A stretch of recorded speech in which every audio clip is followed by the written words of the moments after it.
Howdy, hey. And a hey to you too. Good to see you, Yini. Thanks for dropping in.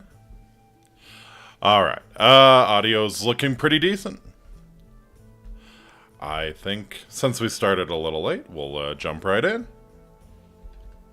Awe Amiki, my name is Faustus Marius Incitatus, the true consul of Rome, the favorite horse of the god Emperor Caligula. Hope you all have let me try that again. Hope you're all having a fantastic, fantastic weekend so far. Hope it's been a good one. I had a bit of a day today.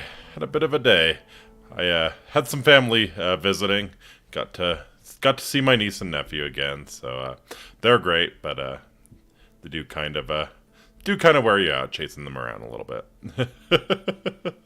so yeah. Tonight, playing some Shadows over Loathing. I'm enjoying the hell out of this game.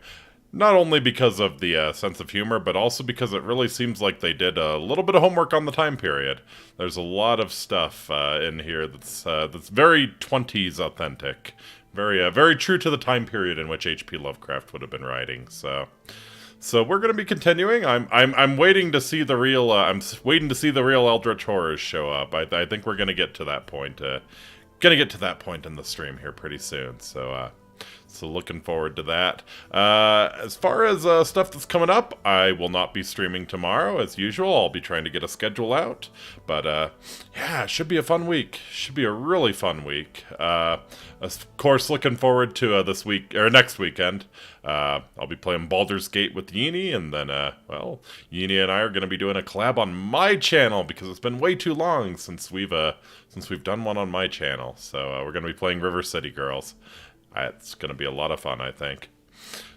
And yeah, I'll have plenty of streams during the week as well. So yeah, look forward to that. And I don't have too much more to say. It's been a pretty nice day. I'm feeling kind of serene. Maybe that's a good way to put it. Serene, content. Like it's not all bad. I'm fully aware that I'm cursing myself here. I'm fully aware. I say shit like this. And things take a turn, you know? Things take the darkest turn. It's like a M. Night Shyamalan level twist. So, but bring it on. Bring it on. I'm ready for it. Bring it on, fate. You ain't got nothing on me. I am the horse. You can't... Okay, I'm just rambling at this point. Yeah. Let's go ahead and get started. I don't think I have too much more to say, so let's go ahead and get started. Alright. That's probably a little too loud, actually. Options.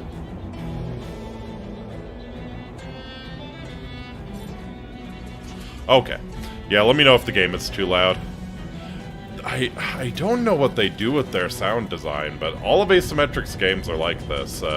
West of Loathing was like this too. Like, the sound was very compressed. You have to really turn it down to get it down to a reasonable level. But anyways. So yeah, last we left off.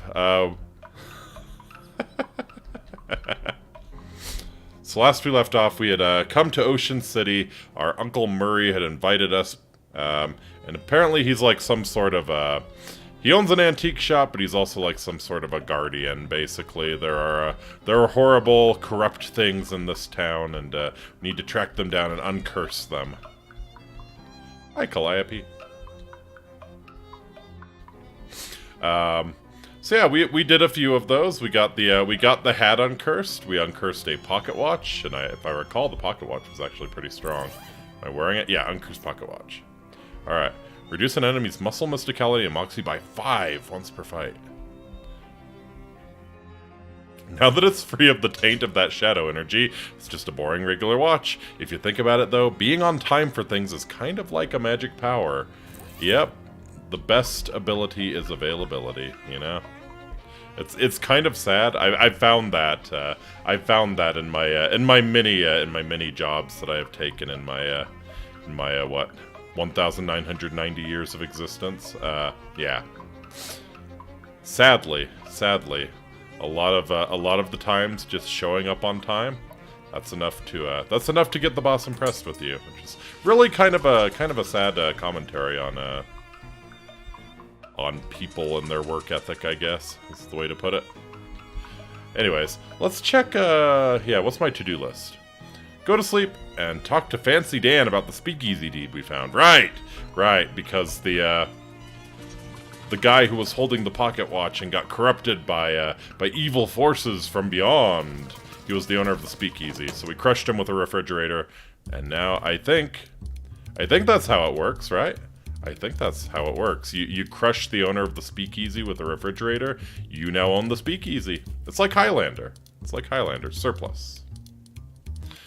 Want me to go to the surplus? Okay, I'll go to the surplus store after I talk to Fancy Dan. Hey, it's you again. You find Oliver? Yes. Huh, I don't like the sound of that. Oliver is gone. The handoff went extremely bad. Badly. Yeah, that too.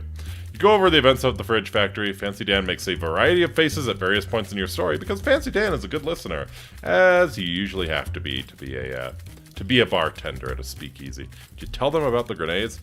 Oh, no, I did not. Did I use all of the grenades? Let me check. Oliver was carrying this with him. Dan skims the deed. Says here that ownership of the speakeasy is automatically transferred to whoever has physical possession of this deed. Wow. Is that legal? None of this is legal. Good point. Oh yeah, I guess you're my new boss, baby. Let's have one drink to mourn the old boss and another one to celebrate the new one. Good idea. I guess we ought to change the place, change the name, since, well, Oliver's Place is no longer Oliver's Place. Suppose that's right. You got any ideas? Well, you could go traditional, just call it Inky's Place, or something hip like the Purple Door, or something incisive and avant-garde like, I don't know, Noblesse Oblige! Yeah! This is a, oh wow. This is a Kingdom of Loathing reference. This is a reference to a 20-year-old game that, probably I'm one of the few people that... Well, no, there are lots of Kingdom of Loathing players. So Noblesse Oblige was a faction in Kingdom of Loathing, or an alliance. I forget what they were called. Clans. I think they were called clans. But you get the point. And there was sort of like a super alliance of of a whole bunch of the high-end players. And they sort of did like Illuminati stuff. There was some market fixing that Noblesse Oblige engaged in, I think, and yeah, kind of controlled a lot of markets. So I can't resist. So we'll go Noblesse Oblige. Noblesse Oblige it is. Oh, that was just an example, but you're the boss. Now to business. To business. We make the beer in-house, so that's safe, but we're out of everything else, and based on your story, I'd say the stuff at the factory isn't safe to use. Yeah. If you can find booze or mixers or garnishes, bring it back here. Any idea where to get started with that? Nah, but you might check with Barnaby. Barnaby? Dan points at the milky-eyed sot at the table by the wall. Ah! He doesn't see very well, but he's got a nose for news and a sixth sense for booze. He might know where you can find what you're looking for. Got a nose for news, a sixth sense for booze, and nothing to lose.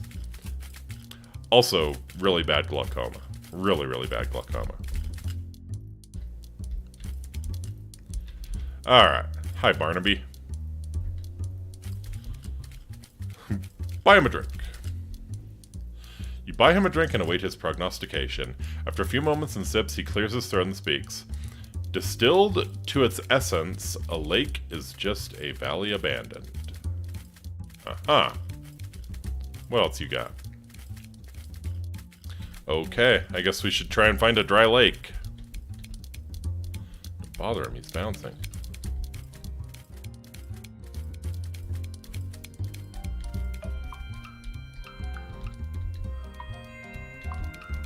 So good. So good.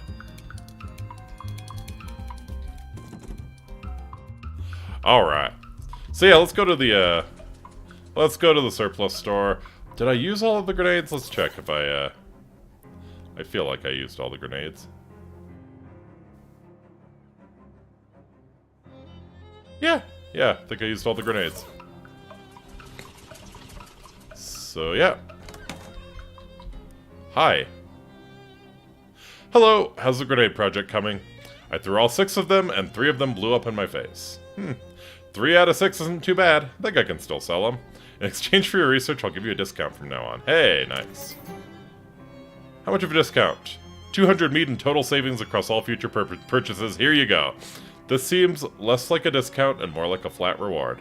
I just don't like doing arithmetic. Fair enough. I wish all discounts worked like that. Alright. Dubious Cola Wars grenade. Probably worth the extra meat to not have it blow up in your face.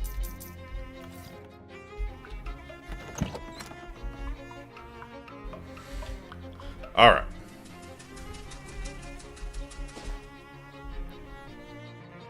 So, right, we have Mr. Brewster's. I wanted to check out the hobo camp, and also the boardwalk. Okay, how about the hobo camp first? In an Ocean City back alley, you find some strange graffiti, an unsolved long division problem. Solve it. You make short work of the long division.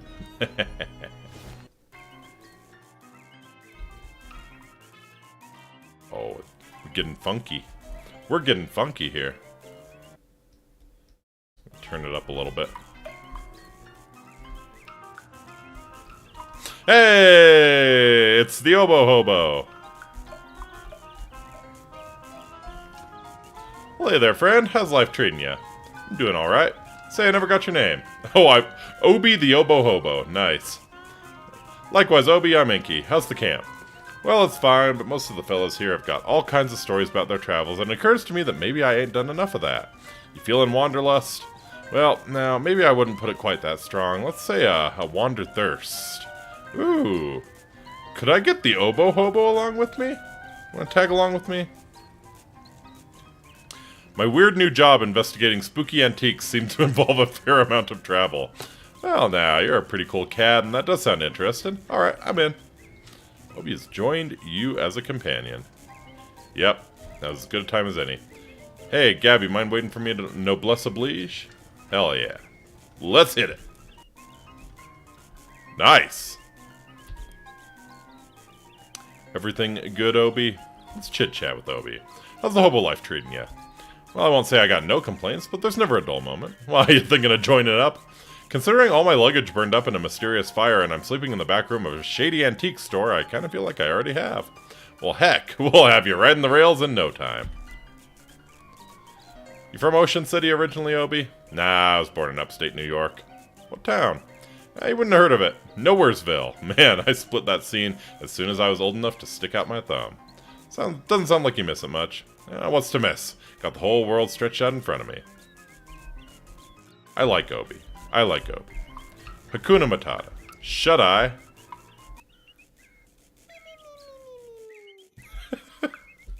Probably shouldn't mess around in here. You'll wake people up. Fair enough. Guy is in a state of washboard-induced ecstasy. Wow, you're really going to town on that washboard. Yep, love the fast staccato rhythm it makes. Yeah, it is pretty good. I bet someday there'll be fancy electrical machines that do it really good. Till then, though, folks call me Washi, by the way. Tom O. Washi? Hi, Washi, I'm Inky. Actually, I've got nothing to ask. Sorry about that. See you around. Washi D's. This is cozy and inviting as it's possible for a barrel of burning garbage to be. Warm your hands. Very nice. What does that effect give me? +3 cold armor, not bad. So we got grub, cryptography.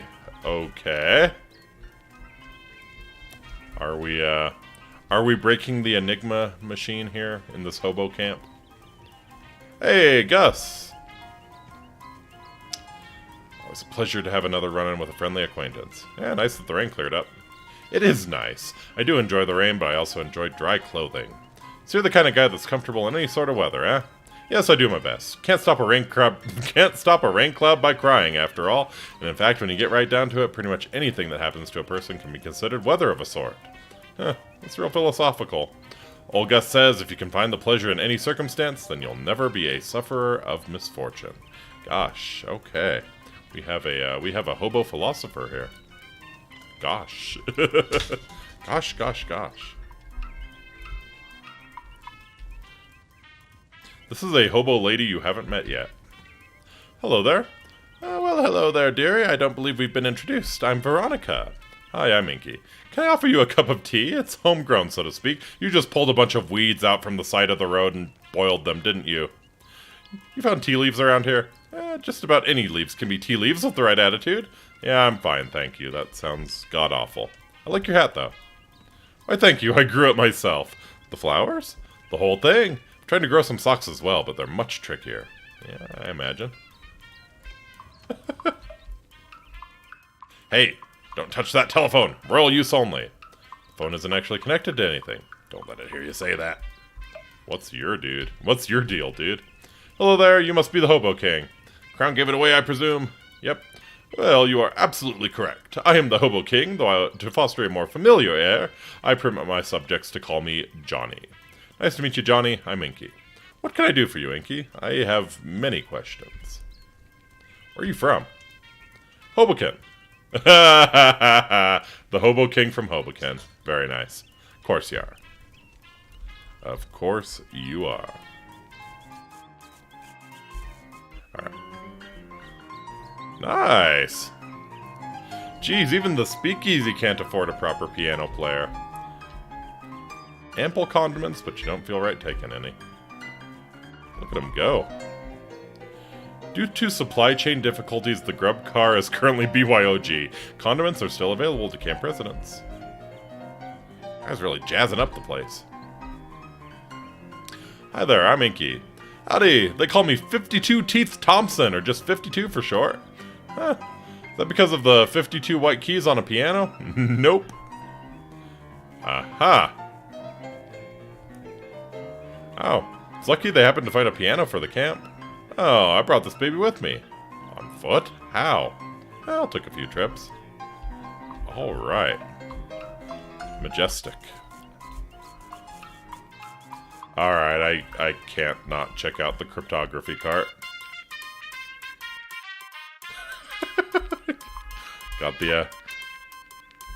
Got the telegraph going. In time with the music. Haven't seen one of these in ages, whatever it is. One thing these notebooks have in common is that you do not understand any of them.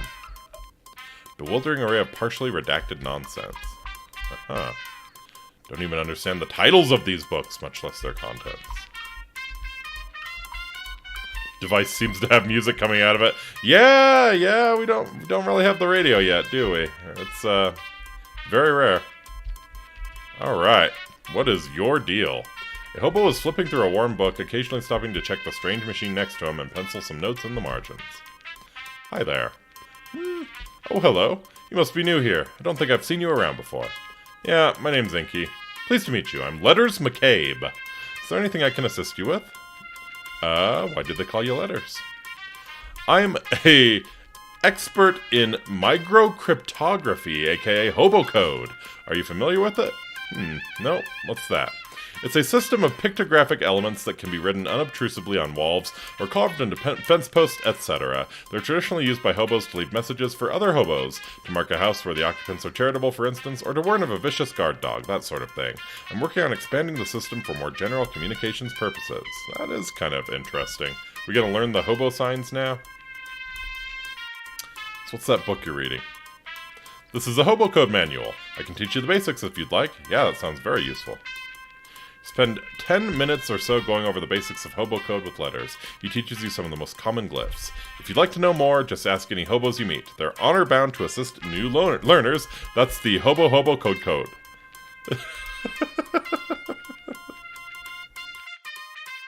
The hobo code. Nice. Very neat, very neat. You can understand some hoboglyphs. Level 1 student of the hobo alphabet. So what's all the stuff in this room? Stuff is a little overbroad for a topic of conversation. Feel free to point out any particular object you want to ask me about, though. I'm always happy to be informative. What's the deal? That? That's just a radio. What are all these books? Manuals for various types of codes and ciphers, Vignere, Beaufort, treatises on several variations of columnar transposition, the classic Mormon jigsaw, German mix-up code, and so on. Interesting. There's a few books on old pictographic languages in there, too. Fascinating stuff. Well, it's all Greek to me. Ha ha ha ha ha. Sole. Say, letter, what's with this poster? Those are some general-purpose hobo code glyphs I'm working on. There's a bunch of them that are blacked out, though. Yes, well, they're still experimental, so I decided it would be wisest to take some precautions. Okay. Yeah, can't have bad hobo code causing a runtime error or something in the hobo camp. What's the deal with this? It's a ham radio. What's it for? Listening to stuff about ham. Ratty old shoebox is slouching in the corner. Letters, what's in this old shoebox? Old shoes. You're welcome to them. Try to pick up the box, but can barely lift it. Jeez, what kind of shoes are these? Hand-me-down boots. They've been passed from hobo to hobo for generations. They're probably about 50 pounds of metal reinforcements by now. Damn. Weigh your feet down. Boots have been reinforced without regard for ergonomics. So I assume we are stomping around. Oh god.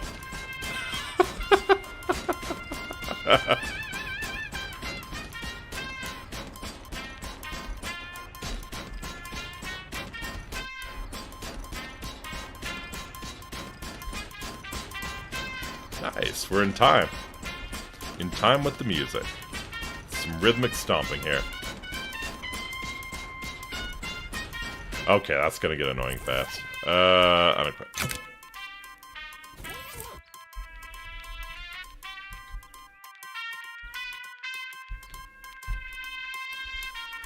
Letters, what's this thing? That's a teletype machine that we salvaged when they shut down one of the local post office branches for cutbacks. We patched into the local telegraph network so we can communicate with some of the other hobo communities. Nice. The hobos have their shit more together than anyone else in this world.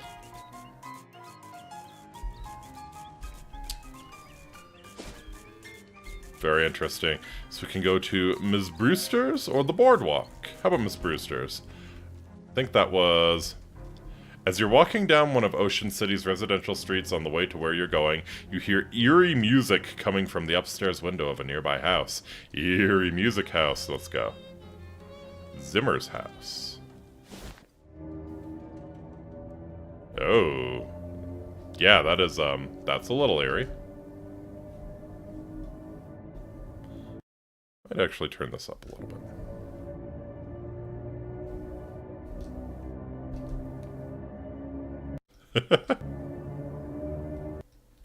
Alright, just had to get the sound just right. Sorry about that. Alright, seems like a pretty normal house in a pretty nice neighborhood, but there's something odd about it. Some sort of uncomfortable energy that makes the hair on the back of your neck stand up. Maybe it's something to do with that weird droning tone you hear coming from inside, like a pained, inhuman moan constantly rising in pitch. Yeah, maybe that's it. Maybe. What do you think about this, Obi? Smooth as silk. Say, Obi, do you know anything about hobo code? Sure, bud, I know a glyph or two. Pulls a scrap of paper out of his oboe case and shows you a few symbols you hadn't seen before. Thanks. Yeah, this, Dear Lord. You knock but hear no response, so you nose your way inside. The eerie sound is even louder in here. It seems to be coming from upstairs. Also, the owner's interior design sensibilities are a little strange. Ah.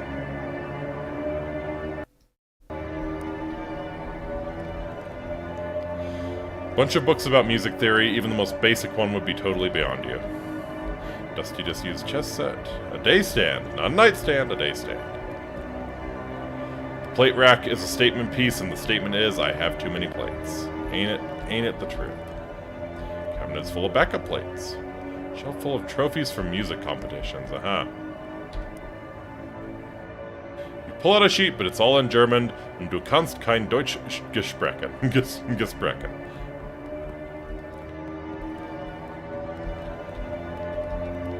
Tea time was a long time ago. There's nothing left here but stains. Alright. I guess we'll go upstairs. staircase leading up to where the sound is coming from. Wow. You are murdering the shit out of that cello, dude.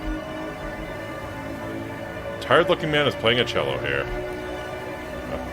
Who are you? Why are you in my house? Sorry for intruding, but I heard the music, and I guess I have an intrusive nature. My name's Inky Faust.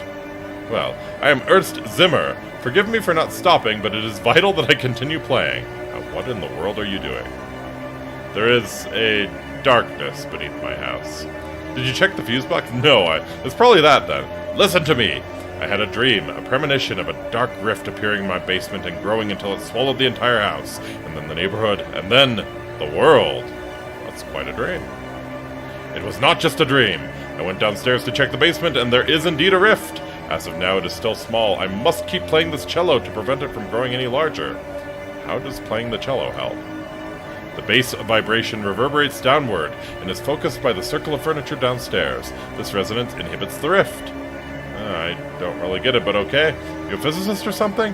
No, I'm only a cellist. I cannot explain how I knew this would work. Okay.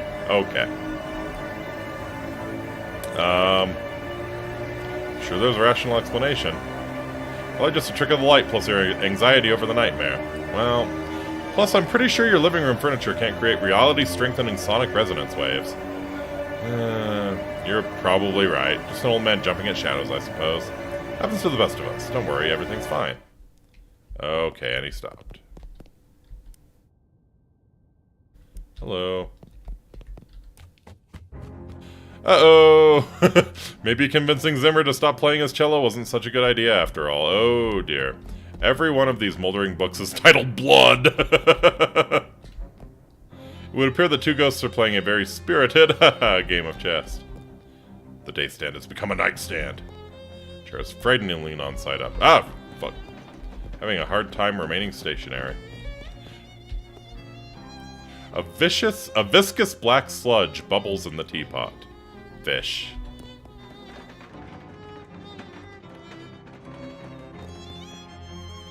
This isn't tea. You got an item Eldritch Mist. The world is full of vapors. Most of them are benign, but some of them are terrifying. This is the terrifying kind. Ah! The chair is barely there. Moths have eaten all the contents and most of the container. Chair is whispering. Sit in me. Sit in me. Sit on my face. Do it. You sit in the chair for a few minutes and nothing bad happens. Apparently it was all bark and no bite. Just as well. A shelf full of trophies from murder competitions. Nice. Examine one of the pieces. You pull out the sheet. It's a piece entitled, All Arbeit and No Spiel makes Ernst a dull boy. The store has seen better jams. Nice. Oh, geez. That sure is a dark rift in space over there, just like Zimmer was afraid of. Well, nuts. Everything on the shelf is either evaporated or expired. Boxes of moldy sheet music. It's a big hole in, well, in here. Really? Step through. You find yourself in an infinite black void. Or, well, it looks like an infinite black void. But you have the uneasy feeling that your brain is only showing you an infinite black void because it doesn't want to try and process what this place actually looks like. It's a weird feeling. Look around. Whoa.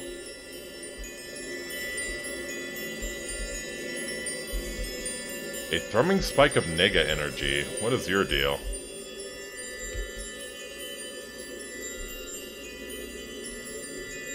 The creature is built more or less like a large muscular person. If you built a large muscular person out of some kind of writhing black ooze and/or smoke and/or just plain raw darkness. It has a fist-sized glowing crystal embedded in its chest about where its sternum would be, and as you draw near you can feel it radiating invisible waves of energy, kind of like heat coming off of a radiator, except also the opposite of that, and also not at all related to that. Look, incomprehensible forces are tricky to describe, okay? I know, right? I think that's part of why H.P. Lovecraft is so beloved. He was very, very skilled at describing the incomprehensible. The creature shambles back and forth, waving its arms in a way that almost looks like it's dancing, or praying, or maybe just absent-mindedly flailing. Oh wow, that got loud. It seems oblivious to your presence, although that will probably change pretty quickly if you try to interfere with it, like, say, if you tried to pry the glowing crystal out of its chest. Size it up. Creature looks like it could rip you in half without even really trying, maybe even without really noticing. Leave it alone for now. Dampen. Dampen. Dampen. Dampen. Dampen. Dampen. Dampen. Maybe he'll chill out if I dampen all the nega energy. Oh, now it's just quiet. You approach the shambling shadow beast, which is continuing to shamble. The crystal in its chest sparkles importantly at you. The creature looks extremely weak, almost docile. Let's pry out the crystal then. You make a quick grab for the crystal, but it's firmly lodged in the creature's chest. The creature howls, and its long, spindly arms flail ineffectually as you, barely cognizant of your actions, plunge your hands into murky flesh, fingers questing through lukewarm tar until they find ribs, gritting your teeth, forcing open the cage, creaking, cracking, snapping like dry branches. You grab your prize and tear it free of the muck. The creature evaporates in a sigh of smoke. The crystal is both warm and cold in your hand and has a slight buzzing vibration to it. Ooh. I feel like this is actually an important choice. Do we take the creature's heart with us, or do we destroy it? What do we think? Destroying it is probably the safer choice, right? Destroying it is probably the safer choice. Taking it with me might be a path to extreme corruption and extreme power. And extremely corruptive power. I wonder. I'm leaning towards... we'll take it with me. Something tells you that this crystal is very important, as well as being really shiny and pretty. A rift crystal. That swell crystal you found inside a rift in Ernst Zimmer's basement.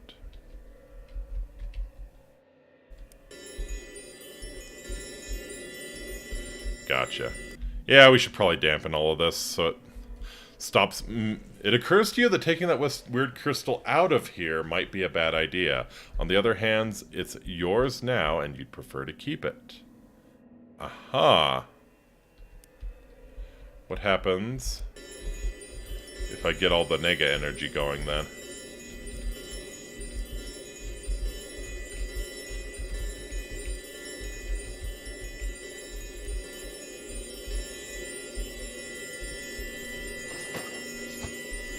Oh, can't get into my inventory.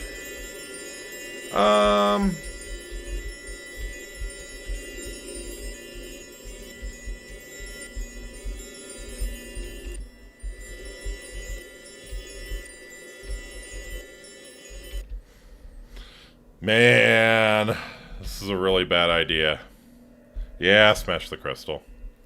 Pull the hammer out of your inventory. If you don't actually have a hammer, whatever object would be the most hammer adjacent, give the crystal a solid thwack. It makes it sound like a baby being torn in half and bursts into glittering shards that shoot off into the darkness. Immediately you feel, well, I was going to say a massive earthquake. Since you aren't standing on the ground, you wouldn't feel that. It's more of an everything quake. You should probably get out of here. You dive back through the rift just before it collapses/vanishes/heals. Thankfully, you find yourself back in Ernst Zimmer's basement and not some kind of horrible between-dimensions purgatory. You run up the stairs to tell Ernst the good news. Whew!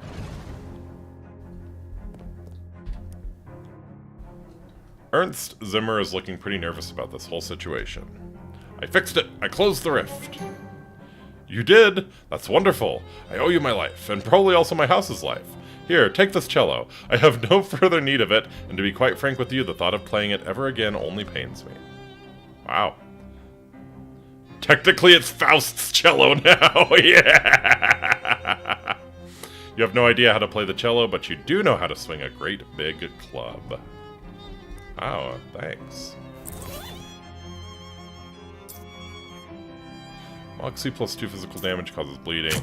Nah, we'll go for the big bashy cello. How's it going, Ernst?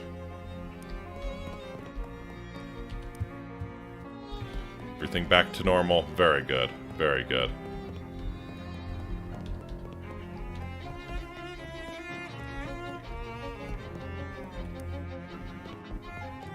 Nice. Okay. Well, that was a thing. That was definitely a thing. Spend XP 71.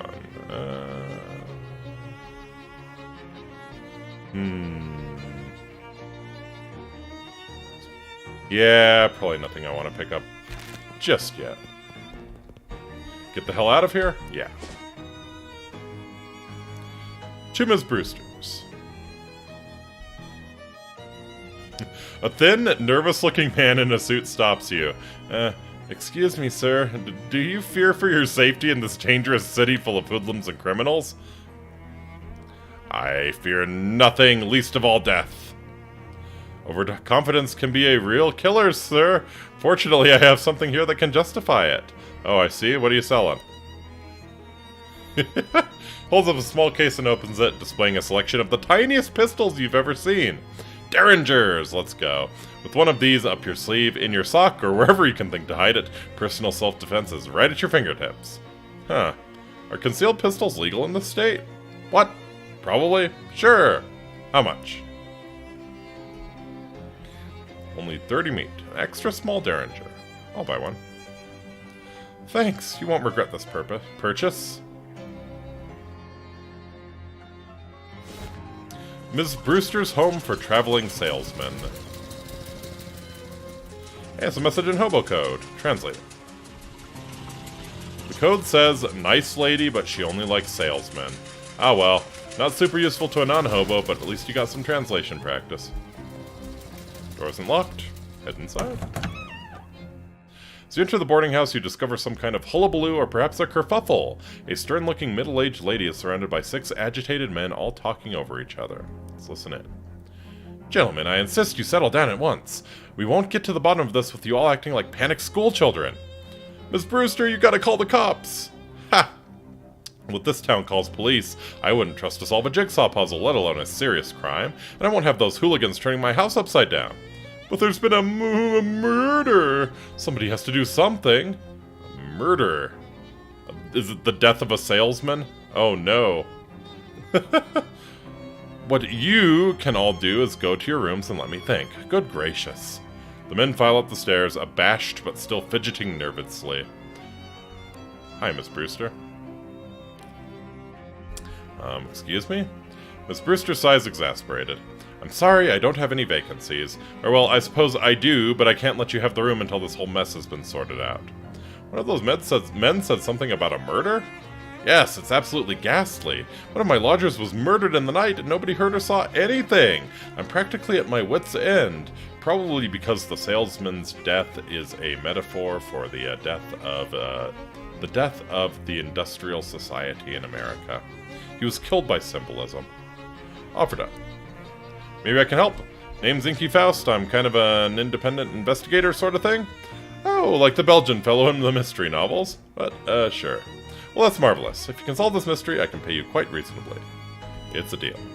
Thank goodness. What can you tell me about the victim? He was a traveling salesman. All my lodgers are traveling salesmen. What did he sell? Oh, they come and go so frequently, I'm afraid I haven't the foggiest idea. How did he die?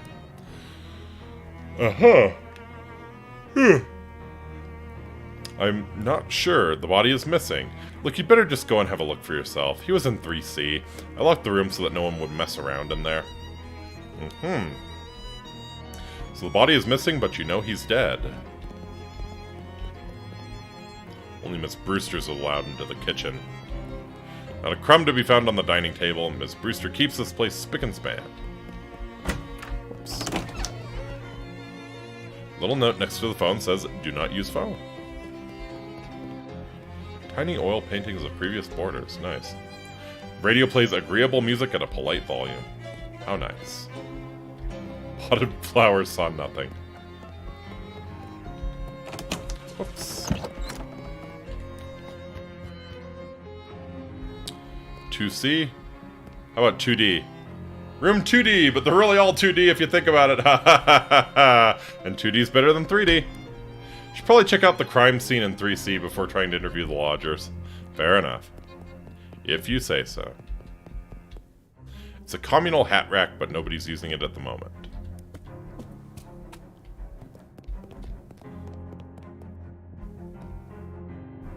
Some high-heeled shoes have been carelessly left in the hallway. You're not sure which aspect of this would upset Ms. Brewster the most. Sure. They'll be safer with you. Extra high heels. You unlock the door and put the key in the secret pocket you use for things that won't ever need to be referred to again. Excellent. Everybody needs a pocket like that. You step into the room 3C and discover, holy crap, a massive pool of blood on the floor, and like Miss Brewster said, there's no body in sight. Wow. That is indeed a massive pool of blood. What's under the throw rug? You roll up the rug and... whoa, what the heck? There's a crazy occult diagram underneath it. The lines and glyphs appear to have been burned onto the floor. You can see little blobs of melted candle wax at the points of the dodecagram, and it even smells faintly of weird incense. Is this some kind of ritual killing? Great, like regular old murder wasn't enough. Aha! Blobs of candle wax on it and everything. Huh. You know, when we dealt with Oliver, he was kind of melting too, so I wonder if that's what happened here. Like, contact with the Eldritch forces kind of just causes you to melt. An ordinary wash basin, no clues here. There's also a mirror. Let's fish. Got a handful of clean water. Excellent. Wardrobe is locked. Okay. Check yourself for clues. Frown. Why I oughta. Worry. Cringe. Yeah, we'll leave it on cringe. The window's locked, so the killer must have come from inside the house. Fish. Is there even this much blood in a person? Nothing. Must be shallower than it looks. Yeah. Nothing interesting about the bed, except that it's next to a massive pool of blood. Alright. What else we got?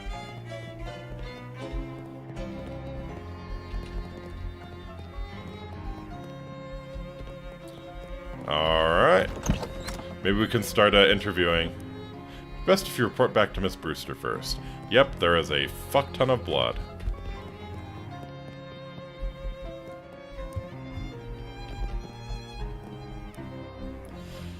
Well, Miss Brewster, I've had a look in room 3C. Did you find anything?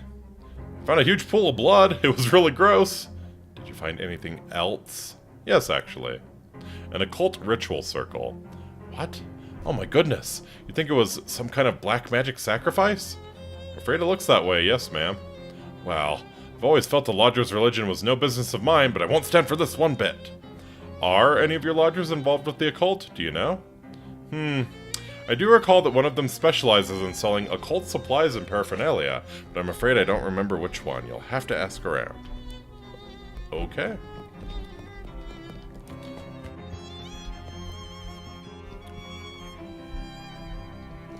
Too deep. You knock on the door and a nervous-looking salesman peeks out. I'm warning you, I'm armed. Oh, I know you. Hey, the Derringer salesman. You should buy a Derringer. There's a murderer on the loose. I'm investigating the murder. Well, thank God somebody is. What do you know about the other salesman here? I know that there's a guy who sells occult stuff. I give him a wide berth, though. All I know about him is that he doesn't live in the room below the sunglasses salesman. I see. Neither of them are the victim, by the way. Okay. So he does not live below the room with the sunglasses salesman. So I say we go up and we find the sunglasses salesman.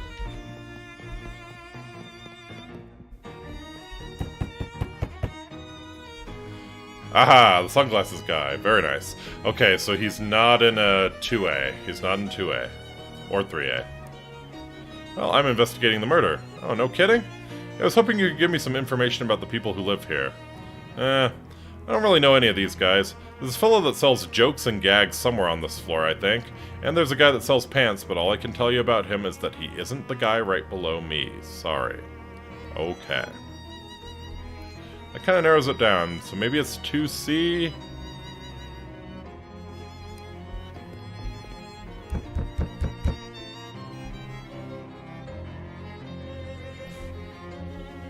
Oh boy, here we go. Okay. I keep to myself, all I know about the other salesman is that the one who sells jokes and gags isn't the one who lives next to the one who lives above the one who sells brushes. Okay. The one who sells jokes and gags is not the one who lives next to the one who lives above the one who sells brush. Jesus Christ. Well, 3D. Voice calls out without opening it. Hi, I'm investigating the murderer. How well do you know the other salesman here? I don't know any of these guys, although I think there's a guy who sells brushes who's neighbor with the guys who sells pants. Yes. And...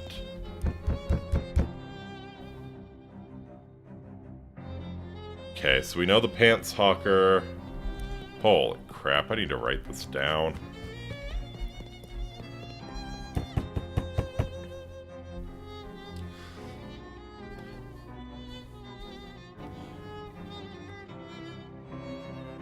Okay. There's a salesman here who specializes in occult stuff that seems pretty suspicious to me. Which room is he in?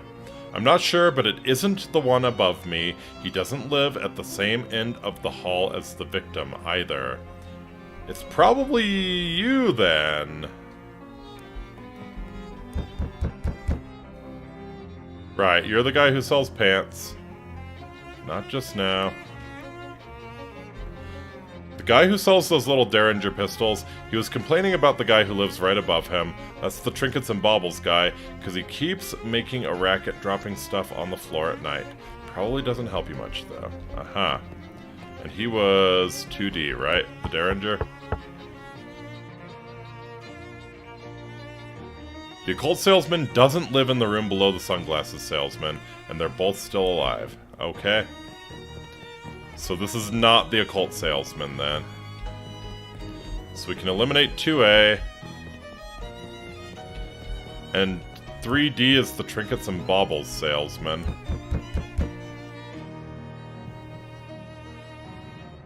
The brushes salesman lives next to the pants salesman. Got it.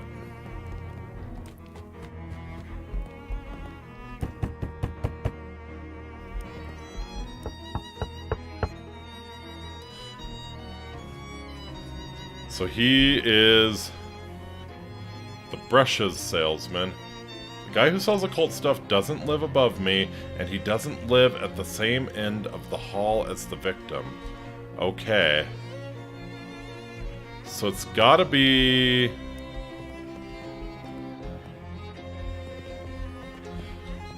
okay, so we can...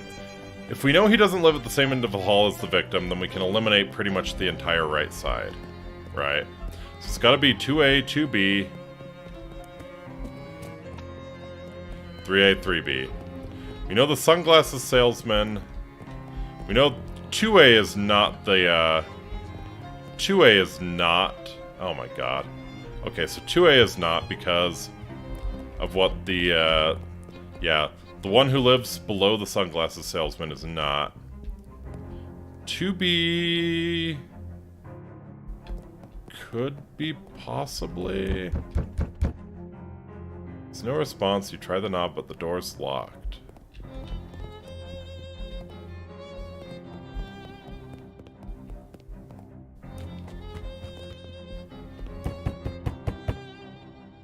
Brushes salesman lives next to the pants salesman.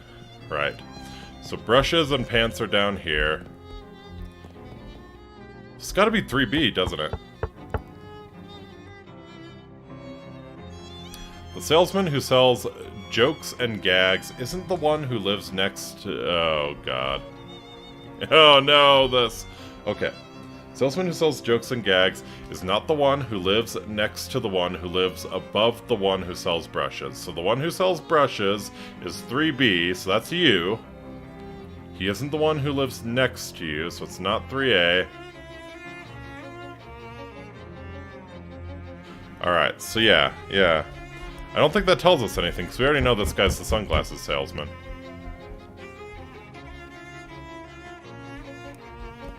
So 3B's gotta be the jokes and gags guy.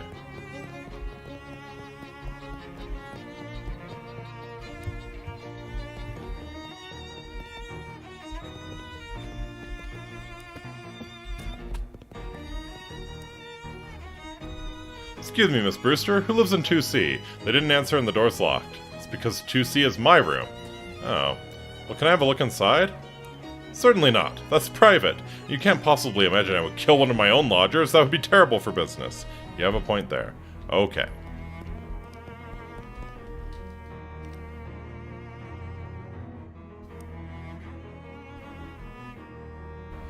Talk to the various traveling salesmen in the boarding house until you figure out who sells occult goods, then report back to Ms. Brewster.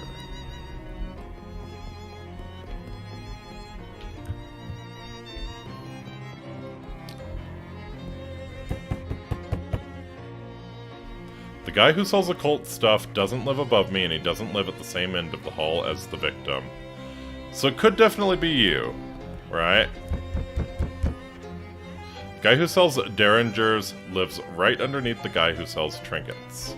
Okay, and we know this is the guy who sells derringer, so 3D is trinkets, 2C is Brewster's. I think it's gotta be 2A, right? No. 2B.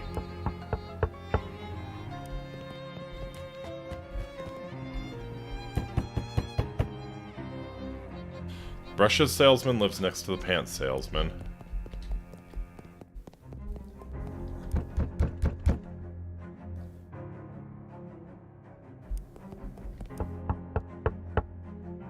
Jokes and gags and a pants hawker.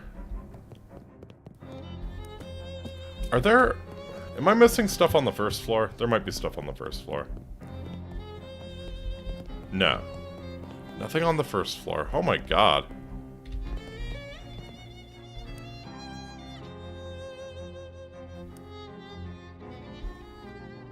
Should try getting rent out of them sometime. Okay, so there's got to be a contradiction here. There's got to be a contradiction. Jesus Christ. The occult salesman doesn't live in the room below the sunglasses salesman, and they're both still alive. Okay, so we know that 3A is not, or 2A is not the occult salesman.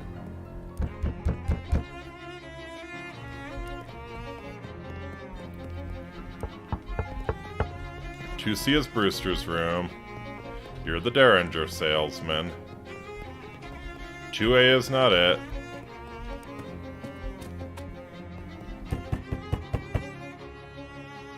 Brushes salesman lives next to the pants salesman. But we know the occult salesman does not live on the same side of the hall. I think it's 3B. It's gotta be 3B.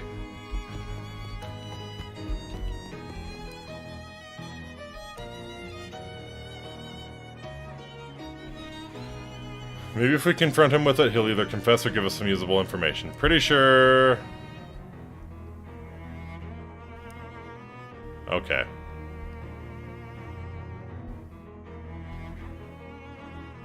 Alright, well, I suppose you're all wondering why I've called you here today. I assumed it was so you could tell us who did the murder. Yeah, that was my guess too. Right, yeah. Sharp guys, sharp guys. Do I need to make a diagram? Maybe that would be helpful. Right, yeah. Well, as you can see by this weird circle on the floor, this killing probably had occult significance. Therefore, the most likely candidate is the occult goods salesman, who is, I believe, 3B. What? No, I mean, yes, I do sell occult supplies, but that isn't even one of my circles. Are you actually accusing me of murders? I think you're the only likely candidate. It's crazy. You're crazy. Suddenly, the wardrobe door flies open and a salesman jumps out. Haha! I fooled you all pretty good. Who the heck are you? I'm the victim! I sell jokes and gags and stuff. How do you like my new giant fake rubber pool of blood? Isn't it a scream? Oh my god. Well, let me give you something for being such a good sport, kid. Wear it in good health. The Fraternal Order of Traveling Salesmen. Which is difficult to make out at this small size, but it might be a farmer's daughter. Now, if you'll all excuse me, I gotta roll this blood back up, and 9 people in this tiny room is 8 too many. Wow, okay.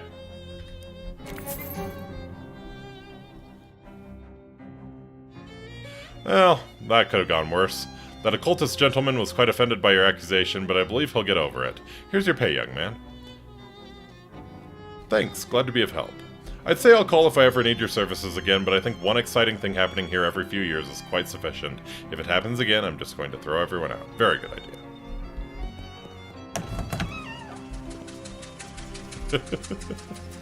Alright, that was a thing. Oh, jeez. Stop dead in your tracks when you see 3 of those weird fishmen lurking in the mouth of an alley up ahead. They're peering around with their glistening, staring eyes and glurbling at each other quietly until one of them, notices you. It and its 2 companions start stalking towards you, making wet growling sound. Ah, jeez. What even are you guys? Blurb? Well, are you evil invaders? Or are you natives that were displaced by urban development, seeking to reclaim what's rightfully yours? The fisherman conferred briefly. Evil? Okay, thanks, as long as we're on the same page. Sure. Let's give him a beating here. Ooh, nice tentacle.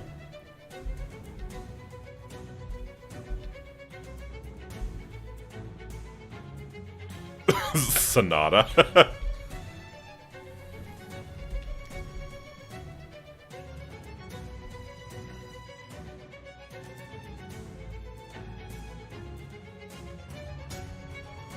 Okay.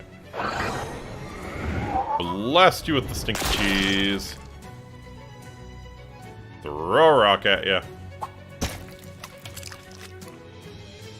Bash you with the cello. Bonk.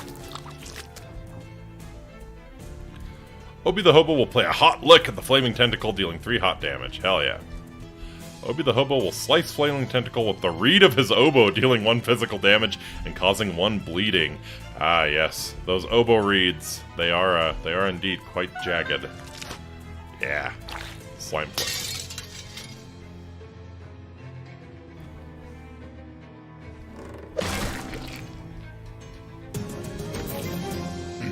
You might say you've reduced those chumps to chum, but despite that being a pretty good fish pun, it would also imply the existence of much larger fishmen who would be attracted to the bait. I don't think you want that. Fishman throwing spear. Nice. Hey, Gamara grew stronger. Excellent.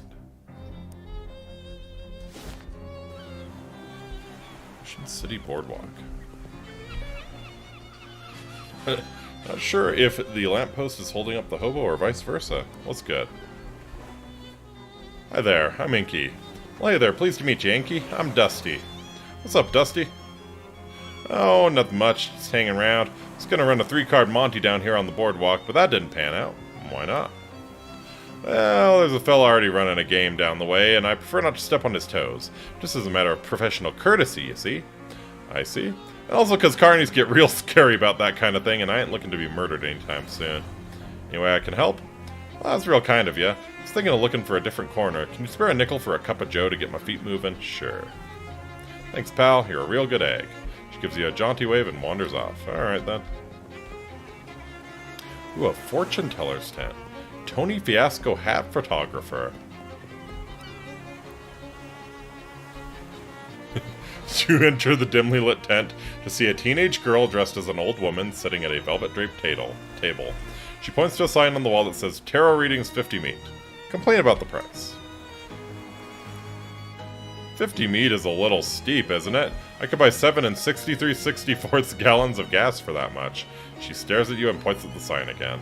Fine, I'll pay for a reading. This better be good. The teen takes your meat and begins. The teen takes your meat. Delightful. First card reveals the past events that led you here.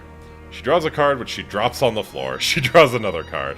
The 17 of beans. What deck are you using again? She smiles. This implies a tragedy in your adolescence. Something to do with a storm. Don't remember anything about a storm. The second card is about your present, but not like a Crimbo present, like the present. She slowly draws a card.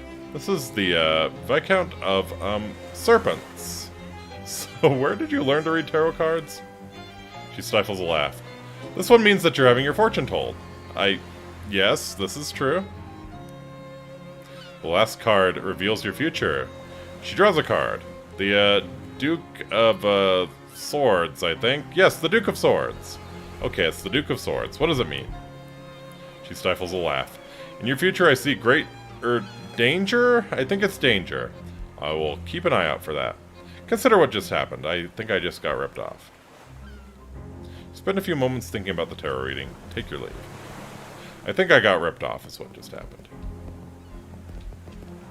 Grouchy-looking guy is standing under the shade of this tiny building's eaves. What's up, buddy? He glares at you silently. Tony Fiasco Hat Photography. As you enter, the photographer, who is busily adjusting a complicated-looking camera on a tripod, gestures to a nearby wastebasket without looking around.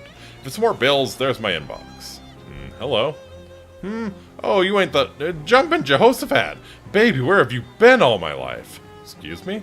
That face! That's exactly the face I've been looking for! It's perfect! Yeah, thanks. I've grown rather attached to it myself. Hey, you're funny too? Baby, I love you. You're incredible. Listen, do you know who I am? The sign on your roof said Tony Fiasco Hat Photographer. That's right, baby. That's exactly right. And soon I'm going to be the biggest hat photographer in the city. No, the country. No, the world. There's something I need first. A face? A portfolio. And you know what I need to before I got a portfolio? A face. Your face, baby. Hey, you can't... We ain't doing any face-off here. We ain't doing no face-off shenanigans here.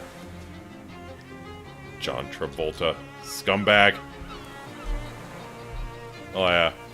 Don't say no. Don't you dare say no, baby. Listen, it's easy. All you gotta do is stroll in here wearing a hat. And all I gotta do is take a photograph of that hat. And then we're both gonna be rich. Rich? Rich! Me with my portfolio, you with the 30 meat I'm gonna pay you for every picture. Huh, well, gotta be different hats, though. Gotta be a different hat every time. I can't pay you nothing for the same hat twice. Got it? Okay, how about this hat? What is that? An uncursed fedora? Perfect, I love it. Here's your meat, baby. Spend it in good health and come back soon, okay? Okay. Do I have any other hats? A broken coconut. You can't remember where you got it.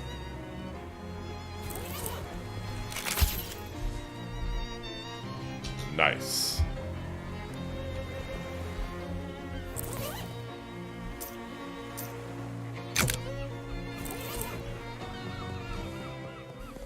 Oh boy. A privatized healthcare station. See what's for sale. Cooking for health.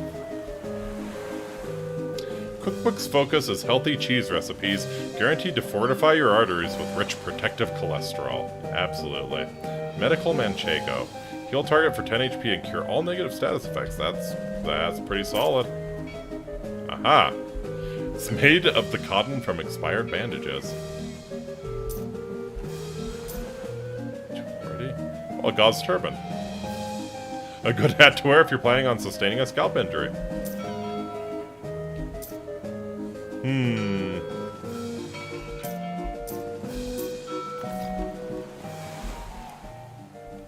Step right up, step right up. Test your strength and your agility and your intellect. Every winner gets a prize. You there, sir. Care to face the challenge of a lifetime? Only 10 meat. What's the challenge? I like to start newcomers off with something relatively easy. All you have to do is guess my age, throw a dart to pop a balloon, and drive a nail into this board with one swing of a hammer. At the same time? That's right. Care to try it? I'm in. You aim the dart while winding up your arm for the hammer swing and squinting at the proprietor. Well, you look about 38, but pop, bang. You reek of cigarette smoke, so I'm going to say 34. Nicely done. Right on the money. Here's your prize, some fancy new beach shoes. He takes a pair of clogs out from under the counter and hands them to you. Makes you walk like a crab! Shoes were made at the beach out of the materials that were closest at hand.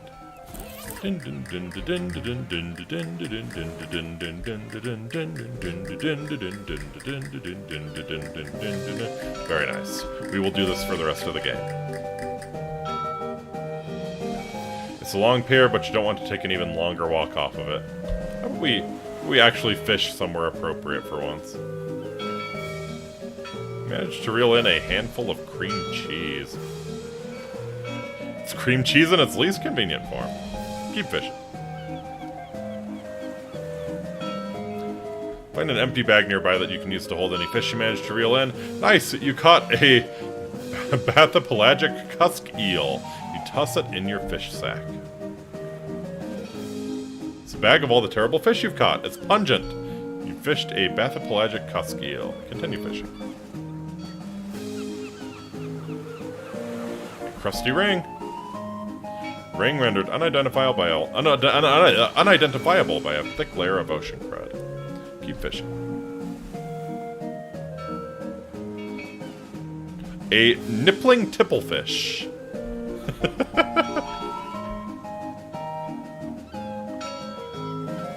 Caught a broke trout. Not a brook trout, a broke trout. A piece of scrap metal, that could be useful. Give your target shielded, which will cause them to ignore the next time they take damage. Nice. A chunk of unloved metal hardened by its loneliness. Amazing.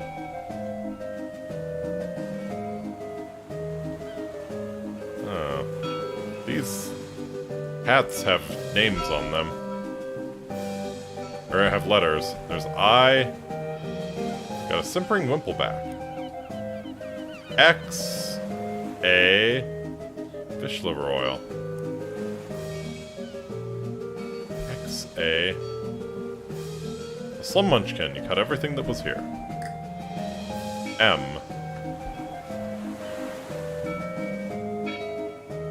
O. Or maybe OMAX. IX.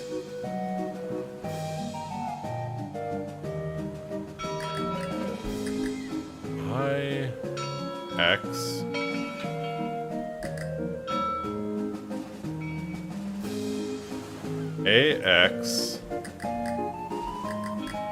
M Max O Max I IOMAX IOMAX.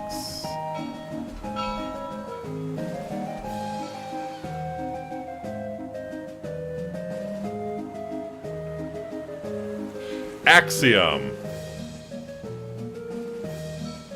AXI. And it should be M next, right? Yep, M. Axiom. Axiom. Okay. Axiom. Remember axiom. That's probably important. Test your everything. It's a Thursday puzzle, so it's tough but not unmanageable. Take this mallet and hit this lever here hard enough to ring the bell while shooting a bullseye with an air rifle and solving this crossword puzzle. Gotcha. Probably no thanks. Well, not with that attitude you won't. What?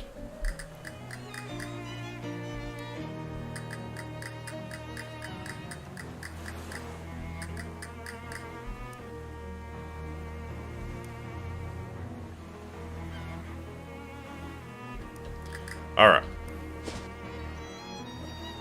Sure, we can wander a little bit. Before you actually turn the corner, you can hear two Glocklins playing their high-pitched plinkety glockenspiels extremely loudly. By the time you actually get up to them, well, you're not totally deaf, but you wish you were. Geez, you two, can you tone it down a bit? Ha! Tone it down, say you? But V it up tone! They start playing even louder. It's like if someone loaded a Tommy gun with pixie dust and shot it through your ears. Let's give them a music lesson. Look, friends, you're going about this all wrong. Don't you know anything about modern music? What's important is the notes that you don't play. What? What mean you, the notes we play we not? I can see you have a lot to learn. You better start by practicing not playing any notes at all. Then once you get good at that, you can focus on learning which specific notes not to play. I see that this modern music a tricky business is. Goblins stare at their glockenspiels, carefully not playing them. As you leave, you hear one accidental plink, followed by an urgent shushing and apologies. Clever.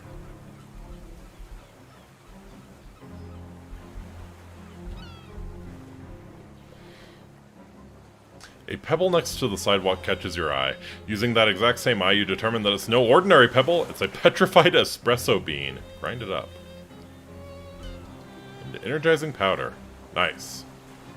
Nature speaks in mysterious ways, but not before it has had its coffee. Take that bean. Alright. Let's head to Plunkett Street. I think we've done most...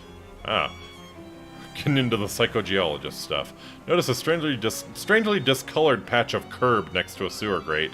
The concrete appears to have absorbed a significant quantity of magical sewer energy. Nice. It's strange. Stone like this is normally only found close to ley line intersections, and sewers and ley lines are very different things, almost the opposite things. I mean, they both crisscross the world and reek of bullshit. And various types of shit, you know. All of the shit, really. Okay, I think there were some hobo signs in front of the speakeasy. Were there not? Nice. Code reads Sandwich, April 18th, 1858. Okay. April 18th, 1858.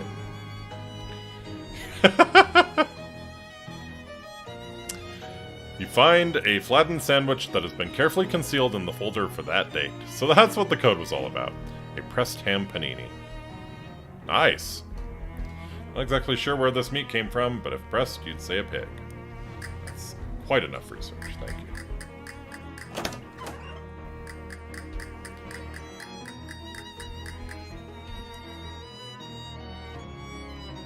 So I need 6 muscle, 7 mysticality, 8 moxie. Uh-huh.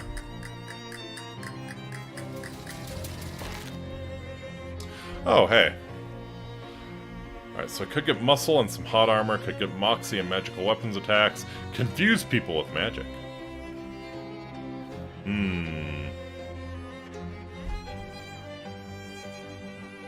Pecorino Bravado. Constantly damage enemies. Ooh.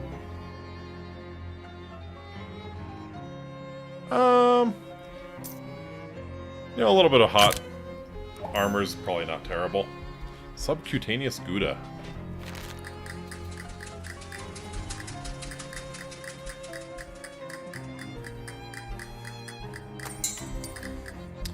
Alright.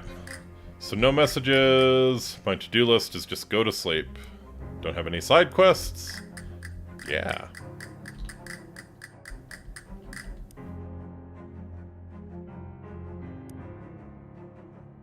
I can incinerate a pawn. Take that. Jessica frowns. The sun was in my eyes. Jessica moves the queen and captures one of your pawns.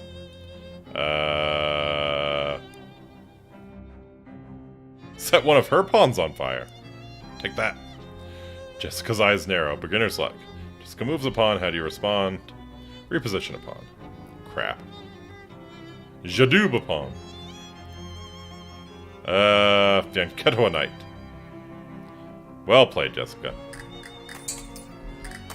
Need more armor. Need more armor. Hey, Inky, before you go to bed, I need you to approve a new tenant for the storefront next door. What? Why is that up to me? Charles shrugs. Somebody's got to do it. There's 3 applicants for the place. Okay, what are they? First applicant is Rodkin's Fine Jewelry. A jewelry store could really class up old Plunkett Street. The second one is Ye Old Chemricker, some SIT science lady who wants to sell potions. And the last applicant is Truncheons and Bludgeons. This fella is really excited about weaponry. Ooh.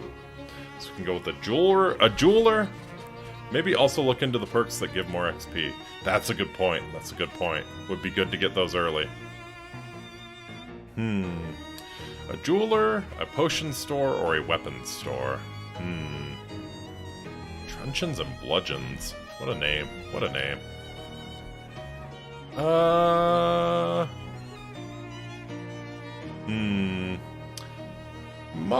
I'm inclined to go for the jeweler. There's probably some cool jewelry we could get. Okay, I'll get him moved in and get the next storefront ready for applicants. Thanks, Charles. Yes, that rug from the boarding house. Miss Brewster must have had it sent to you as an additional gesture of gratitude, or because she hates the way it looks and thinks it's cursed. Either way, score.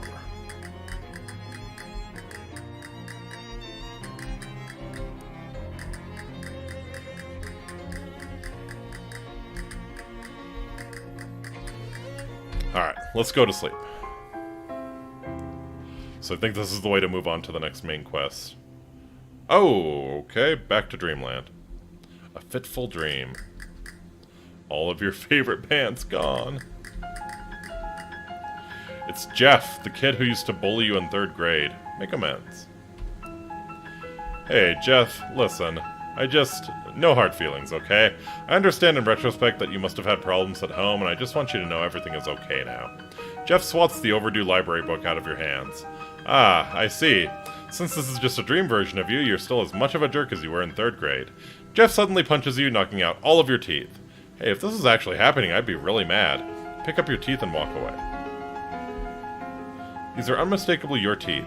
You can tell by the scar on the upper left second bicuspid, but your teeth are also still definitely in your gums where they belong. What a jerk. What an absolute jerk. Screw you, Jeff. Hope you became a chiropractor when you grew up. Oh, it's you! Uh-oh. So this was the woman who came out of the warp in reality when we were dealing with Oliver. It's that creepy Crimbo lady from the refrigerator factory, now in literal nightmare form. Well, excuse me, I need to get past you. Why? Are you in a hurry to wake up? Darling, it's Crimbo. You should be making merry. Crimbo is still months away. Oh, but it's always Crimbo in my dreams, dear. And I'll be home for Christmas, if only in my dreams. Merry Crimbo, then. Merry Crimbo, dearie. I didn't have time to properly introduce myself before. I'm Dark Noel. In an affectation as goofy as her name, she curtsies. Dark Noel, eh? You're really taking this motif seriously, right down to your weird, evil-looking Crimbo hat. Her smile falters a little. Evil-looking? I told you at the refrigerator factory, it's just a... Wait. She points to the weird device she's holding at her hat. It starts beeping in a fast, irregular pattern. You're telling me that you can see the special Crimbo magic with your eyes? Yeah, if that's what it is. This is decidedly unfestive news. I'd better talk to the president. You want to talk to Calvin Coolidge about your Crimbo hat? I want to talk to the real president about you. I see. Yes, that's the problem, dear. And I'll see you soon with the solution. She scowls and jumps off the edge of whatever this is you're standing on. Ominous. Very ominous. Bookshelf is not behaving the way bookshelves do when you're awake. Grab a book at random, and the bookshelf puffs out of existence. Huh. Not sure what kind of book this is. Avant-garde social commentary, psychedelic research journal, total nonsense created by random nighttime firings of your own neurons. The melting mind. Mind melt. Deal an opponent's mysticality to itself in hot damage. Interesting, so it's a mage killer. Only way to interact with your inventory during a dream is if you'd convince Freddy to hold it for you at the exact moment you went to sleep. I did that, though. No, you didn't. You don't even know Freddy. Fine. Fine. Be that way.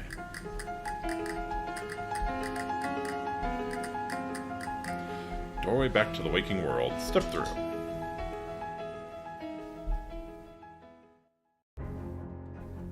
Uh-oh. Oh. Alarmingly, a man in an expensive suit is standing at the foot of your bed. What the heck? Who are you? I thought it was me. I thought there were two of me in the building, because we're just both so stylish. You may call me Don Toblerone. I represent a certain organization of, shall we say, like-minded criminals. Organized criminals, like the mob. Wait, you're the Don of the local mob? The mob boss in my room, personally? No. I'm not the Don. That is merely my nomenclature. It's an abbreviation for Donald. Oh, that's confusing. It's been a matter of some confiscation, yes. I do have a sobriquet, but I don't care for it very much. What is it? Donny Thesaurus, absolutely. I'm gonna hazard a guess that they call you that because you like long words. That is very astute of you. Of course, this astutition comes as no surprise to me. My associators tell me you handled yourself well during the conflagration at the refrigerator manufactorium. Do you actually own a thesaurus? I am here to propound for your considerationing a certain proposition. Come again? I'm here to make you an offer. Oh, can I refuse it? Certainly, though your refusation would be, shall we say, unadvisatory. What's the offer? From time to time, my collegiates and I have certain requirements, but lack the necessary manpower to achieve them. At such junctures, we make lucrativial arrangements with certain capable individualists. I am a capable individualist. How did you know? We find ourselves at this moment at a juncture such as the junctures I have thus subscribed. So you want me to do contract work for the mob? Exactingly. Sure, why not? An excellent decision, if I may articulize such. So what happens now? Just sit tight, as they say. We will call upon you, telephonically.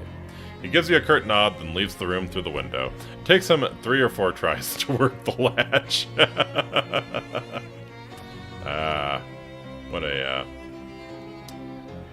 What a loquacious individual.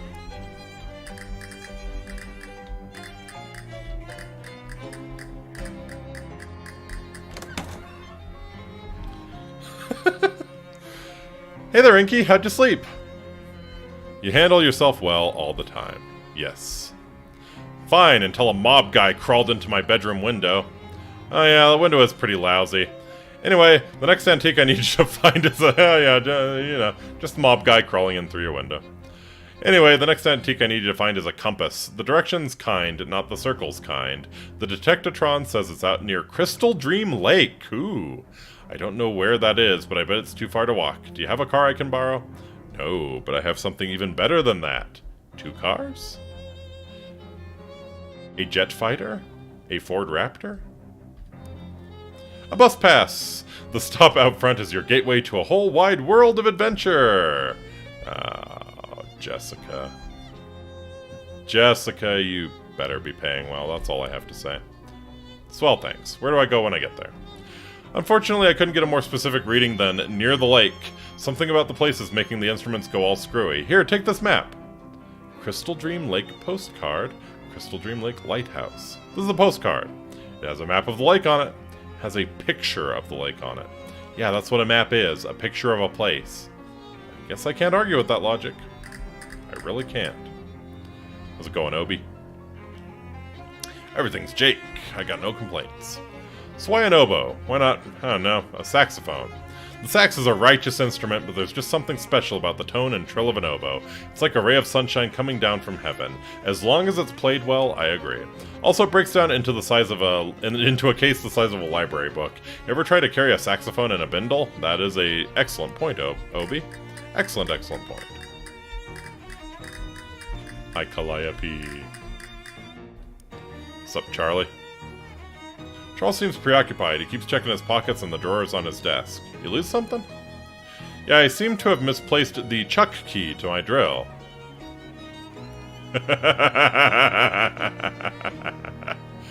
Well, I mean... What's the chuck key, Chucky? Charles raises an eyebrow. It's a little twisty thing for tightening the chuck on a drill. Any idea where you lost it? Can't have gotten too far. The cord on this thing got stuck in the outlet, and it's not long enough for me to drill anything that isn't in this neighborhood. I could help you look for it. Oh yeah, that'd be great. Like I said, it's gotta be nearby. Just wander around. I'm sure it'll turn up. There's a button on your map labeled wander. Gotcha, okay. Try that now. Let's wander. Nothing hovers toward you. I mean, something hovers toward you, but that something is literally nothing. Let me try that again. A thing that appears to be a hole in physical space, the opposite not just of matter, but of existence, hovers towards you. Through it, you can see the faint twinkling lights of ancient dying stars, and the black smoke drifting out of it appears to be more of itself. More nothingness, or perhaps anti-thingness, leaking into this world. Is that a better description? I think it'll have to do. Oh, here comes another one. Fight him. Shit. Shadowy orb cannot take more than 5 physical damage at a time.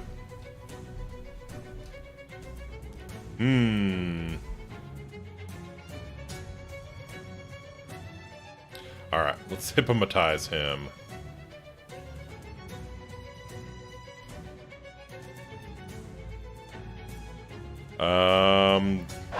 Blast him with the stinky cheese. I wander around and round and round. I'm the guy who will never settle down.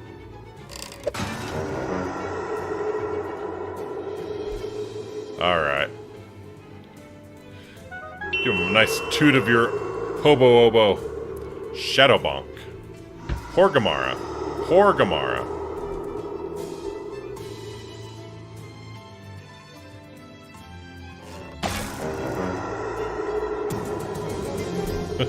You won! The orbs dissolve into black smoke and, I don't know, angst probably? Yeah, that sounds about right.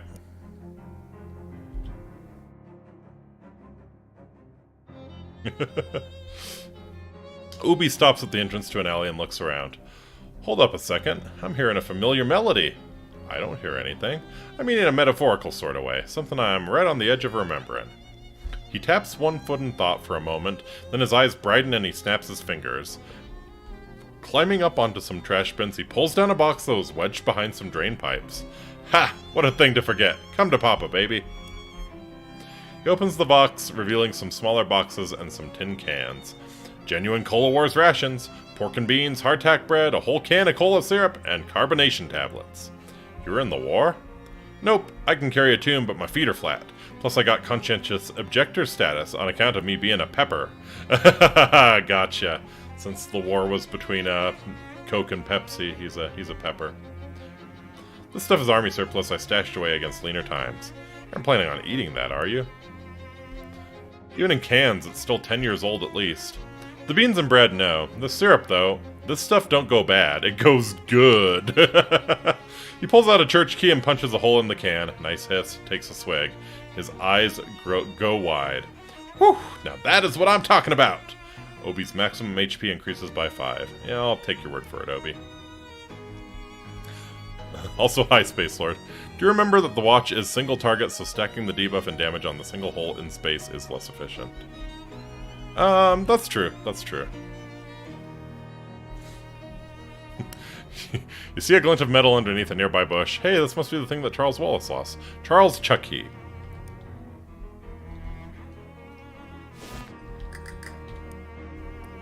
Yep, found your Chuck key. And Charles the key. That's it. Thank you. Where'd you find it?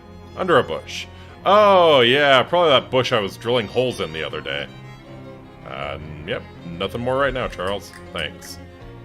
You sure you want to leave without checking your phone messages? Oh. You check the message pad next to the phone. There's a note for you. Call Don T with a phone number. Yeah, we'll call Don Toblerone. Salutations. Whom is telephoning, might I inquire? Hi, Don, it's me, Inky. Ah, you recipientated my missive. Commendable. Yeah, what's up? There is an assignment of which I require your performation. As long as there's no perforation involved. An assignment? Were I the comedic sort, I might refer to it as an undertaking. Haha. You want me to kill someone? Okay. Your eageritude is appreciated. Permit me to elaboratize upon the mission parametrics. Aha. There's an antiquated distillery near Crystal Dream Lake, Grandpa Joe's distillery to be precocious. It was abandoned when prohibitioning began, albeit with its liquor manufacturicating equipment intact. A group contrapositive to our own has claimed it as their territory, and we wish these bloodsuckers to be evicticated, with extreme prejudice. So you want me to give the bums rush to a bunch of rival mob goons? There's no underground criminal organization that rivals our own in this vicinity. When I say bloodsuckers, it is my intentioning that you will observe in that phraseology a high degree of literalness. The group to which I referenced are Nosferatu. What? What? What? Vampires. I feel like vampires are deserving of an exclamation point. What? Nosferatu. Langsweer. Strigoi. Draculas. Vampires. Okay, I get it. You're telling me there are actual vampires in this part of the world. Affirmative. They've been a pain in our necks for quite an extensive period of time.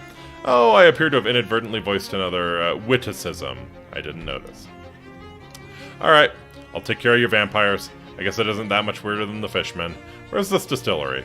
Don Toblerone gives you directions to the place eventually. Additional to that, you will be requisitioning the combination for the lock.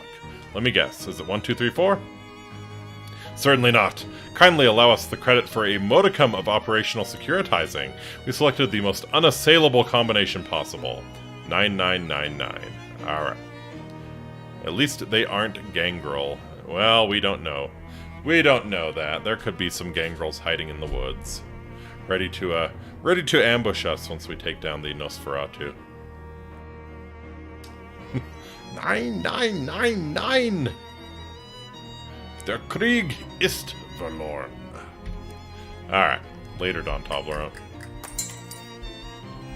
Hey! Alright, the jewelry store is here.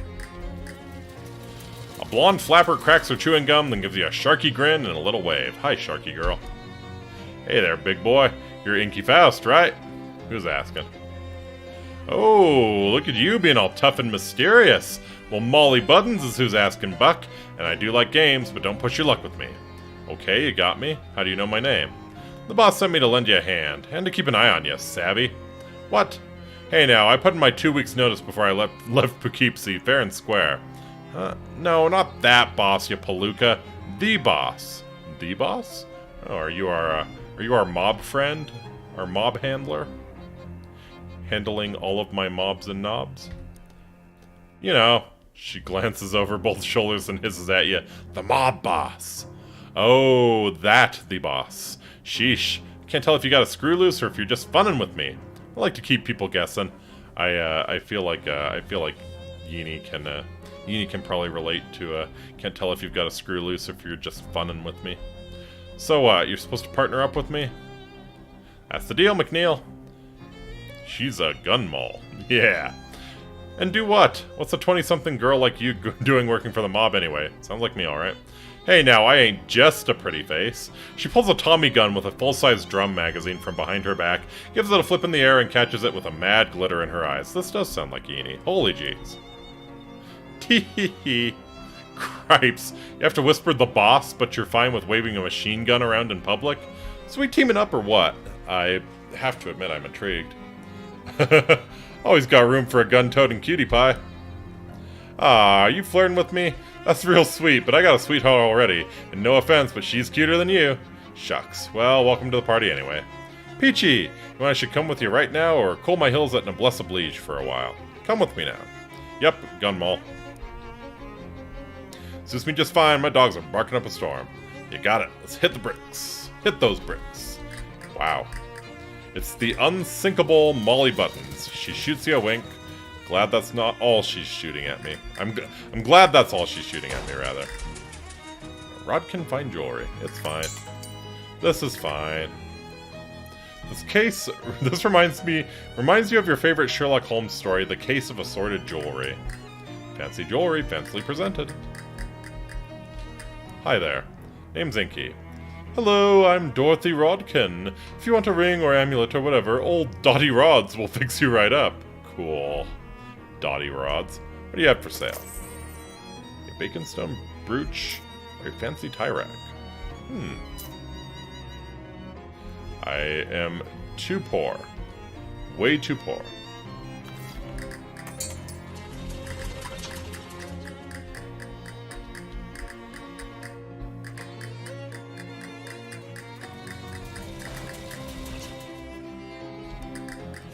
Alright, I guess we'll hit the bus stop. Go to Crystal Dream Lake. The spooky forest. Oh. How much XP you got? Not a whole lot. 46 at the moment. Yeah. I think you're right. Maybe save up for Gorgonzola's Guile. Get the plus 5 XP from fights next. Light out from this house? Eh. See what awaits us at Camp Crystal Lake. Sorry, Camp... Lake Crystal Dream. Crystal Dream Lake. Probably ought to introduce yourself before you start poking at his stuff. The lighthouse keeper, presumably. Excuse me, are you the lighthouse keeper? Sorry to bother you. My name's Inky Faust. Red leather, yellow leather, red leather, yellow leather. Okay, you doing tongue twisters? Yeah, just ain't talked out loud in a while. I get rusty. I see. Lighthouse keeping's a lonely job, huh? Well, it's solitary, that's for sure. I ain't mind it, though. Ain't exactly a people person. What can I do for you? Have you seen an old compass around? The directions kind or the circles kind? Directions. Yeah. Got an old one I picked up in an estate sale about, 20-odd years ago, I reckon. I'd show it to you, but it's upstairs and the lighthouse is flooded. Flooded? Yeah. Filled right up to the top. Have a look through the window there and you might see a fish pass by. How in the world did that happen? Pump broke. No, I mean, how does a lighthouse just fill up with water? We aren't even below sea level here. Something to do with the tides, I reckon. This is a lake. Anyhow, I need a Glaxton valve to fix the pump. There's a hardware store down the road a piece if you've a mind to help out. Valley Hardware, okay. Through the window, you can see that the lighthouse tower is entirely filled with water. The lighthouse keeper has put a little cork in the keyhole, as you would have to. It's a nice chess set. Did you whittle the pieces yourself? Yeah. Took me 16 years. Took you 6 months to carve each piece? Pawns went quicker than the tall ones, but more or less, yeah. The horses were particularly tricky. No sense in rushing it. Want to play a game? Can't. Already got a game in progress. The only piece that's been moved is a single white pawn. Yeah, I went first. That was about 2 years ago. Who you playing with? Nobody. Well, I'll play with you. Push one of the black pawns forward. Interesting. Your turn. Don't rush me. I want to consider all the possibilities. Come back in 3 or 4 months. Right. War and Peace, huh? That's a hefty one. Mind the bookmark. Mind the bookmark now. Oh, of course. Oh, looks like you just started. Been reading about 5.5 years. Your bookmark is still in chapter 1. I just got up to the last sentence of it.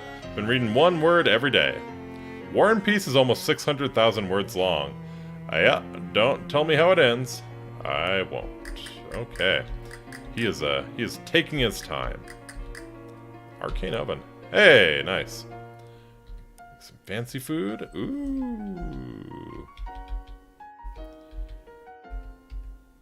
Eldritch Mist. 5 spooky armor. Yeah, let's make some haunted croutons.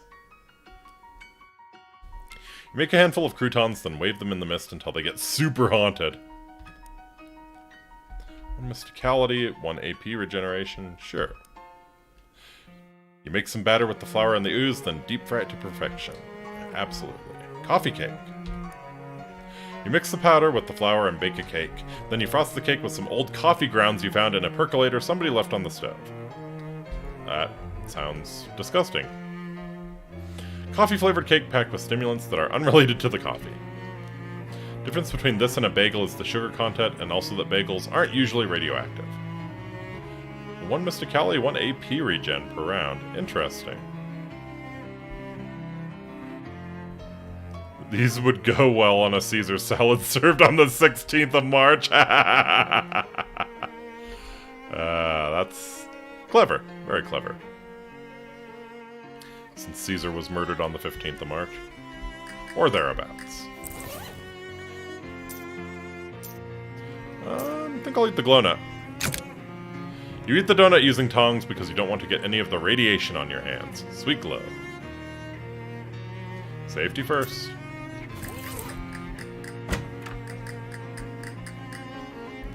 Some kind of funky pump contraption. Light out from this house. So there's the distillery or there's the hardware store. I kind of want to meet the vampires. The Ides of March, indeed. Also my birthday. Molly points out a sign posted at a fork in the trail. Sandwich Historical Village and Witch Trial Museum. Ooh, the Sandwich Witch Trials. Which witch went on trial? Which witch was guilty? Find out in the Sandwich Witch Trials. Which Sandwich Witch Trial? Ooh, witches. Let's go check it out. You like that kind of spooky stuff? It's the berries. It gets the blood pumping, you know? Well, if they have a haunted house, you have to promise not to shoot any of the actors. No promises. Yeah, go check it out now.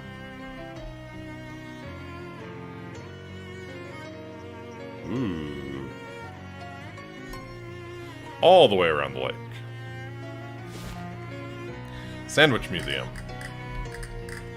The village of Sandwich was home to a terrifying witch cult until all the inhabitants were convicted and executed in witch trials in 1692, and the village stood empty and uninhabited for hundreds of years. Come explore the town and learn more. Alright. Ooh. Shelves laden with identical jars of off-white stuff. Black cat! A black cat is staring glumly at an empty dish labeled Hecate. The Danforth residence has been converted into a gift shop for your convenience. Why not take home a jar of the sandwich cream that was the village's chief export besides witchcraft? What's for sale? Rubbing paper or sandwich cream? Special piece of paper is for making rubbings of historical graves and such like that. Thanks to advancements in rubbing technology, you don't need any charcoal or anything. Useful. Sandwich cream. Condiment purports to be the perfect topping for any sandwich, but the ingredients list suggests that it's just old congealed cream. I guess they couldn't get the rights for Miracle Whip. Buy one, it couldn't hurt.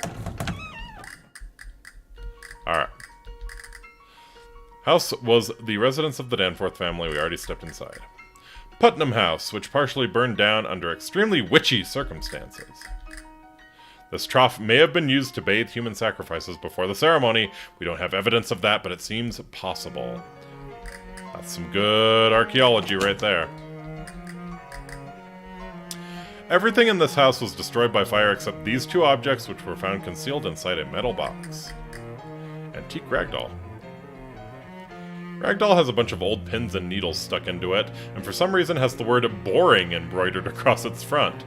A little plaque on the front of the plinth says, witches frequently use special dolls called poppets to curse their enemies. This one was apparently made to target a Mrs. or Miss Boring, though no one of that name is listed in the town records. And then in tiny text at the bottom of the plaque, the pins were not found with the poppet, but were added for demonstration purposes. Interesting. Very interesting. Plinth has an old book. Appears to be someone's diary. Oh yeah, the little description on the front of the plinth says, Diary of Delia Putnam, so that confirms that. Mostly it doesn't look interesting enough to be worth deciphering the archaic handwriting and spelling, so you flip ahead to the last page. 6th of March, 1692.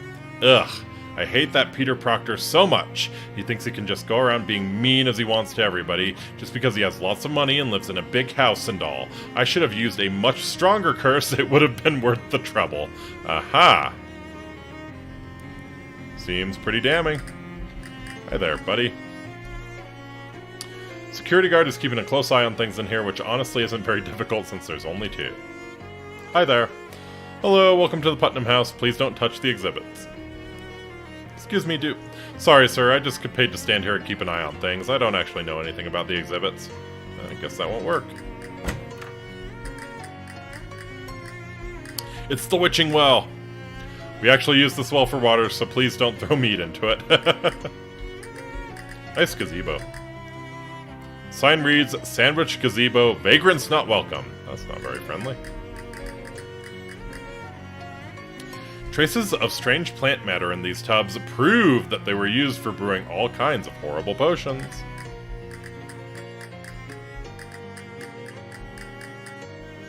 A more modern convenience has been provided for your modern convenience.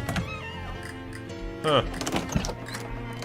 All three doors go to the same place. Facility has 3 sinks. This is one of them. Only one toilet. Flush it. Yes. Always flush the toilets. Sandwich boasted the county's very first tripartite outhouse. Please do not attempt to use it. It is very old. The wealthy Proctor family owned the biggest and most conveniently toilet-adjacent house in the village. Lucky them. Let's hear about the church first. Sandwich's church also served as an ersatz town hall, courtroom, racquetball court, and dark sorcery place.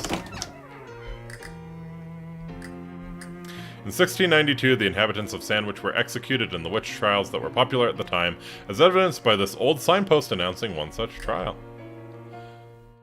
Sign is written in rough black wax. Today is the trial of Patricia Williams, who stands accused. The rest of the sign is too weathered and decayed to read. What counts as gathering, for experience purposes, I mean? Like any of the rocks that you interact with. The altar where the town's witches performed their horrifying sacrifices. Note the bloodstains. An old and dilapidated church altar. There are some brown splotches on the corner that could possibly be bloodstains. Or, you know, could just be wine, I guess. If they're doing Christian sacraments. Or any other sacraments that involve, you know, wine. Ketchup, maybe? Alright, let's check out the Proctor house. This chessboard has clearly been left out on display as an allegory for the battle between good and evil. Black is winning, representing a warning for all good-hearted people to be vigilant against the encroaching forces of darkness. Aha. This Aras appears to depict several important ancestors of the Proctor family line, though due to the low resolution of embroidery used at the time, it's impossible to discern exactly who. Check the footnote. What is an Aras? It has been pointed out to us that this Aras is unlikely to have been manufactured in the capital of the Pas-de-Calais department of northern France, and therefore it is merely a sparkling tapestry. Aha! Well, thank you, Wikipedia. You're not fond of this plant. No plaque on this table. Must have always been boring.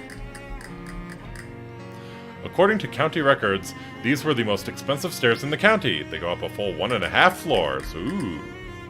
Stairs to the 2.5 floor?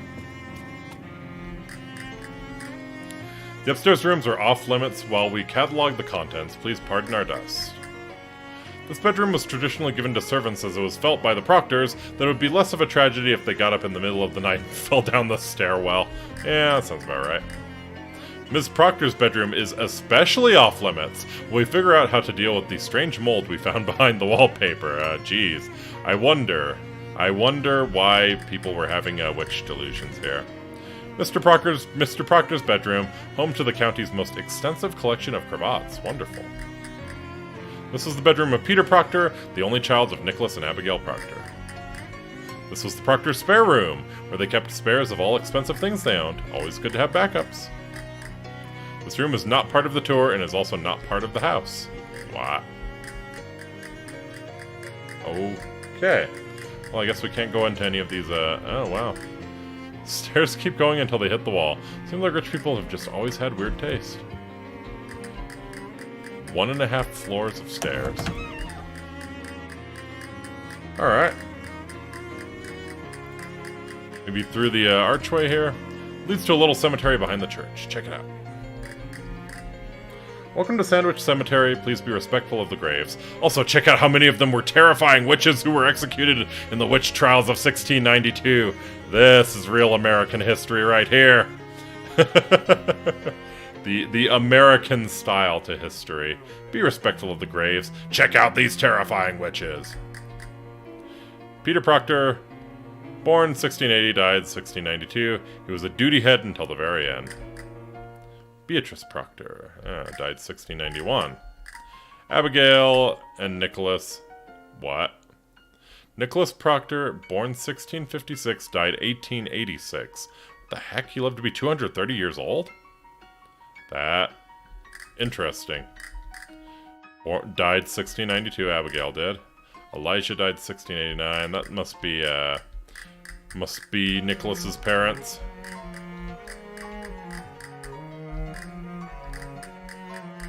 Ah. Oh, wow. That's some complex hobo code. Proctor, our town founder, born 1582, died 1644. Gotcha.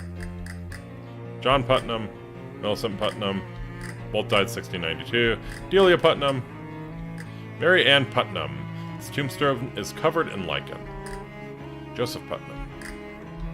Aha. So Delia, Millicent, and John probably all died in the witch trials. You could probably go to the hobo wagons and get them to teach you more. Probably. There's Thomas Danforth, also 12 years old when he died in the witch trials, presumably. Clarence Danforth, Teresa Danforth, Patience Danforth, and Bartholomew Danforth. Those are some good old names. There's more space in that direction, but there aren't any more graves. Ah. So how the hell did Nicholas Proctor live to be 230 years old? I mean, we know there are vampires about.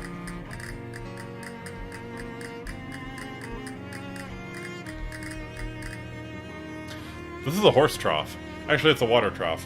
I just don't know why I said that other thing just now. Well, there are horses around. It happens. Reel in a pair of old shoes, saddle shoes. Ride the ground like a horse, hell yeah.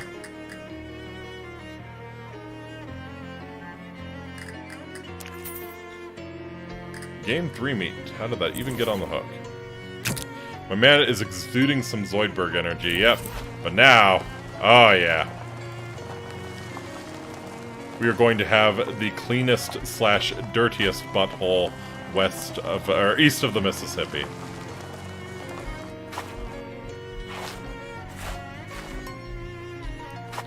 Let's go fish in the witching well. Got some meat. Ship a little bit of currency. What else? Caught everything that's there. Keep fishing in the trough. Ah. Caught a mac salmon. Wow. That was a large fish to be in this little, drinking trough.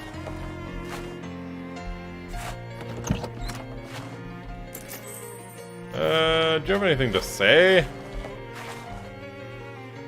I guess I could fill the dish with sandwich cream. New cat unlocked! Yeah! Can now pet Hecate to receive a boon. Pet her now. You stroke Hecate's silky black fur. Hecate's boon. Aww. Hecate's blessing will protect you if anybody tries to burn you at the stake. Beautiful. Is he scooching? Could be worms. Could be worms. Very, very, very likely worms.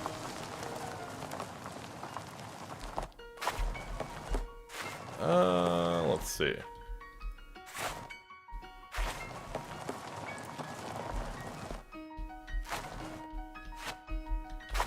Look in the tub, but don't see any identifiable traces of plant matter. Guess you'll have to take the sign's word for it. Alright.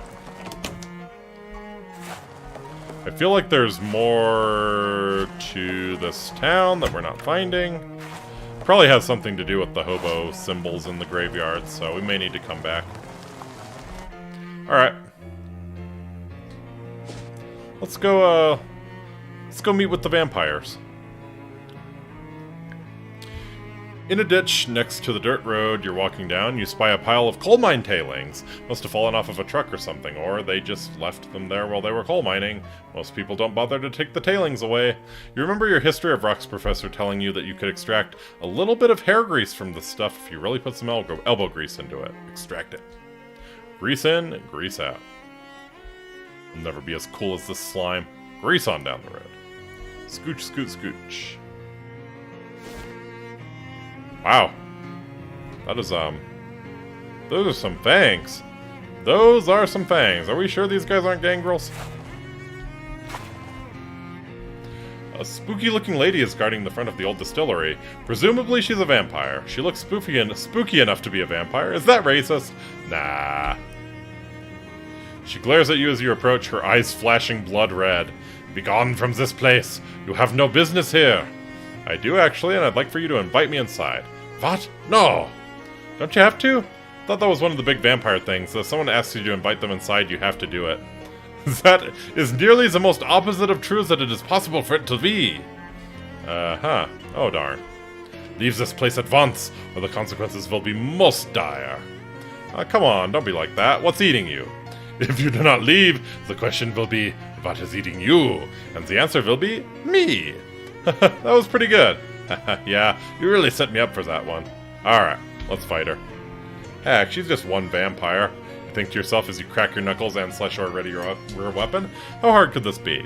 As if she heard your thoughts, she snaps her fingers, and a couple of slavering, not quite human creatures emerge from the shadows behind her. Hooray. What the hell is that? Ah, vampire thralls. Okay. Vampire intends to mesmerize your entire party, reducing everyone's moxie by 4. Yeah, we'll hit her with the, Oh, vampires can't be hypnotized. Interesting. Her ghouls, yep. Let's see. This one's gonna hit Gamara. I think we blast you. Blast you with the stinky cheese. Throw a rock. Alright.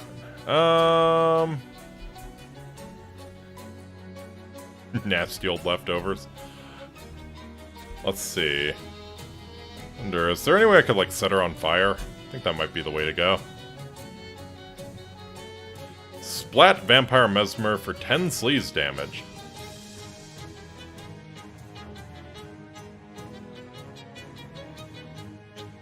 Fleshed spackle. Chicken throw. Maybe the ghouls will F off if we kill the vampire.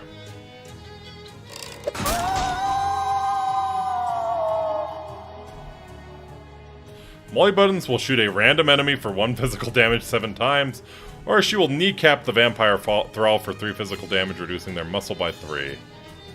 Yeah, I think this will kill it. Nice. Good job, Molly.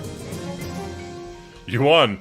Unfortunately, there's almost certainly more of them inside. Excellent. Grandpa Joe's Quality Spirits. Decent sized gap in the boards here. No, we know the code. You use Don Toblerone's terrible combination to unlock the door. Head inside. How many vampires we got? Guess this is where Grandpa Joe kept all of his broken glass.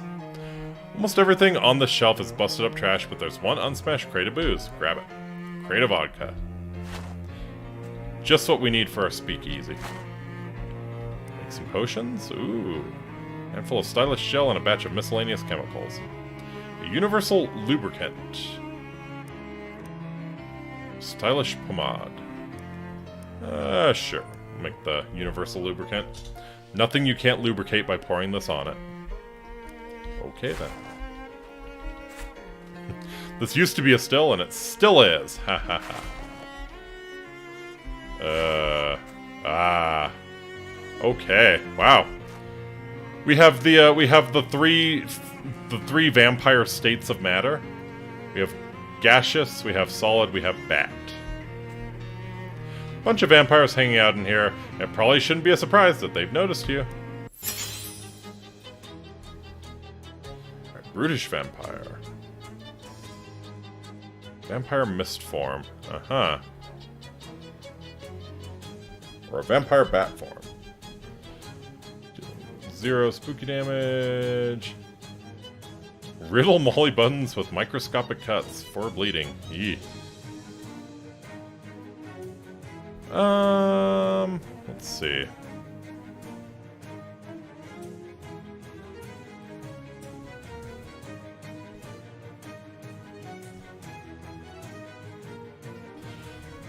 Probably the mist form's a problem.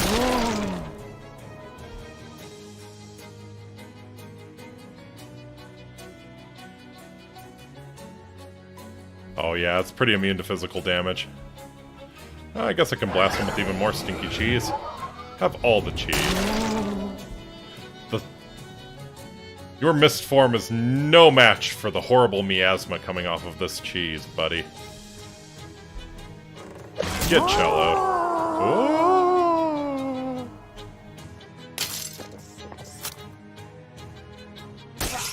Ouch. Ouch! Wow, he really hurt.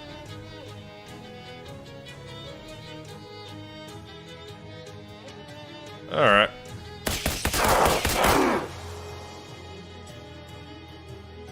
Thank you, Gamara. That wasn't terribly useful, but I can work with it.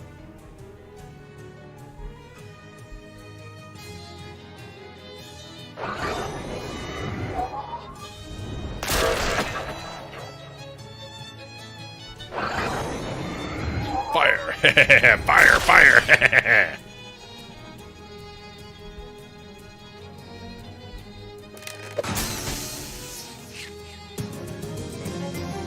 You won! Unfortunately, a bunch more vampires that were lounging around in the rear of the building are now getting up to see what all the fuss is about. Bloodle. A bloodle! Gotcha. A piping hot strudel filled with blood instead of, I don't know, raspberries, or whatever strudels normally have in them. Maximum HP by 5 makes you immune to bleeding until you eat something else. Nice. Cosmetic wine.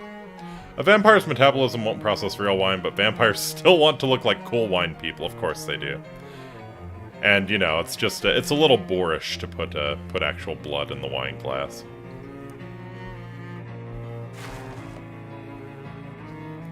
There's a label on this vat that reads, Grandpa Joe's Extra Fancy Garlic Schnapps. Well, maybe it wasn't Prohibition that put this place out of business. This vat intentionally left empty? Unfriendly vat, do not use. Do I have any stench armor? Doesn't look like it.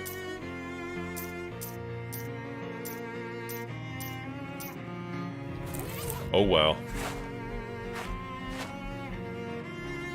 It's crazy that this still is still here after all these years. It's still crazy after all these years. A whole bunch of vampires are here, glaring at you with glowing red eyes, and /or grinning at you toothfully, and /or just generally giving off bad vibes. Uh-oh. They got the jump on me. Nasty claws.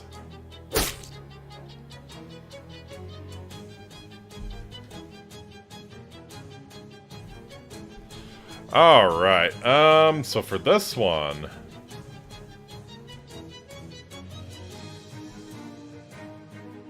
we are probably going to use some, some items for this. Let's just kill the, Conjurer. Always a good idea to kill the Conjurer first. Siren.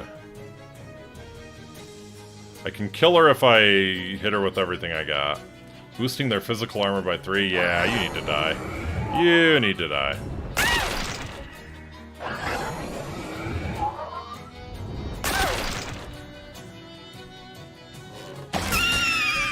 Faust plays a Sonata of Pain!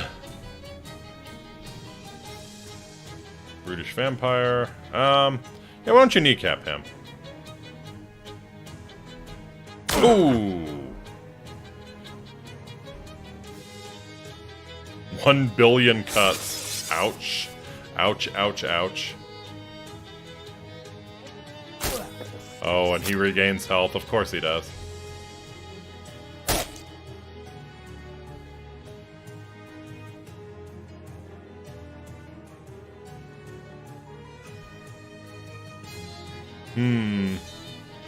Oh, I need to read... I never read those books I got.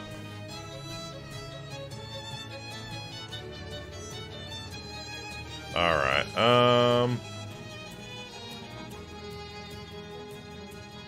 yeah, why don't I do this?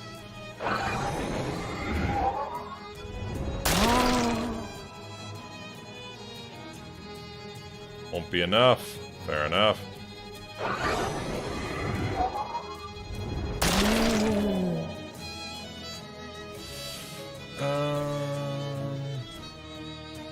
Sure. Throw the mallet ball at him.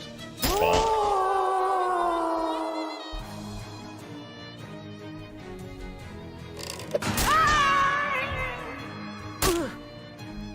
Oof.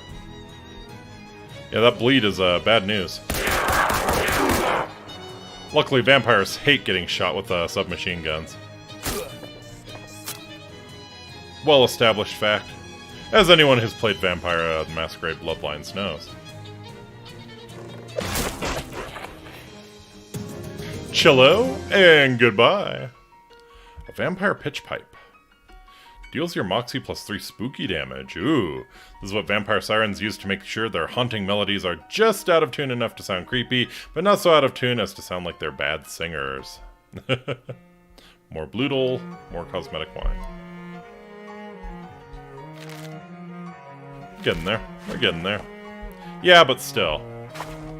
Drum is almost certainly empty. Bang on it. Sofa is soaking wet. One of those mist vampires must have been sitting here. Ah. Never really thought about that. A mist form probably would just create terrible wet spots everywhere. What vampires really fear is gangrel claws, damn straight. Vampires left a crate of booze on the floor. Crate of rum. Mirror on this vanity has been broken, but the drawers still work. A amethyst choker and a mood ring. Constantly changes your mood, nice. The kind of mood rings you're thinking of haven't been invented yet, and you're not sure how that makes you feel. Probably makes you feel a different way every time you walk into a new room. Aha. What kind of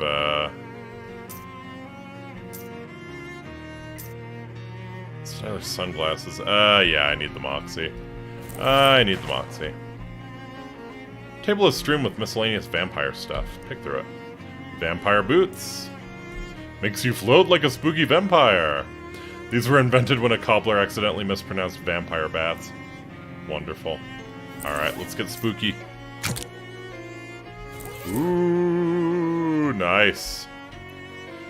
I would do anything for love, but I won't do that. My gangrel ate your sparkly vampire, hell yeah.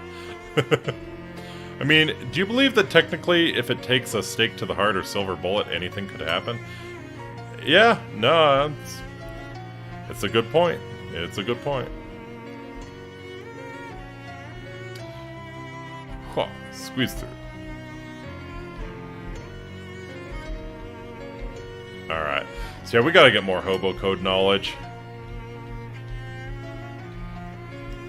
Alright, so is that everything we needed to do? I feel like that's everything we needed to do. We took care of all the vampires, yeah?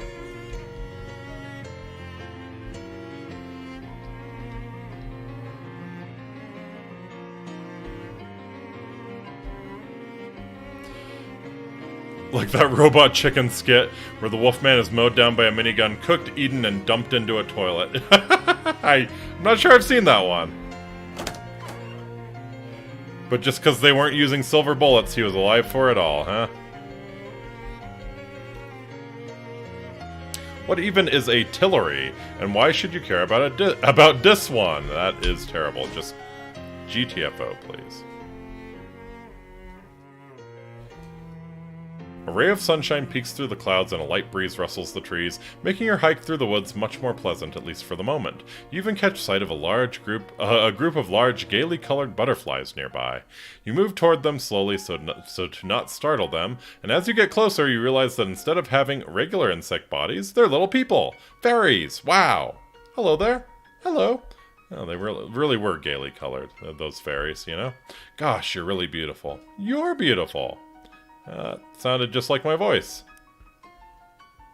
Haha, that sounded just like my voice. Are you guys mimics? That's real cute. Ah, it's on my face! No, not my eyes! Ah!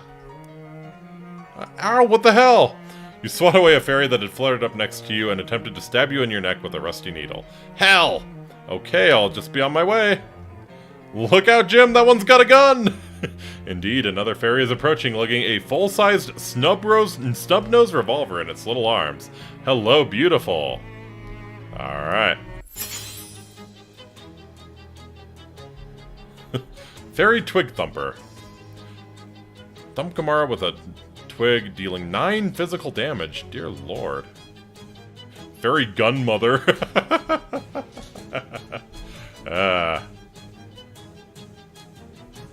Cinderella goes to the ball with that. There ain't gonna be no one left alive at midnight. Very mush tender. Conjure up a mushling to assist him in beating you up. Okay. So, you do a crap ton of damage. So probably want to kill you.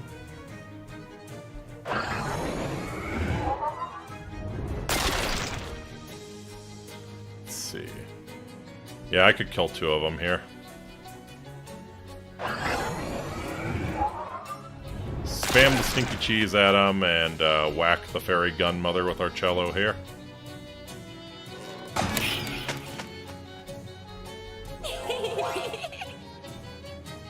Hee hee, tee hee. He's so whimsical.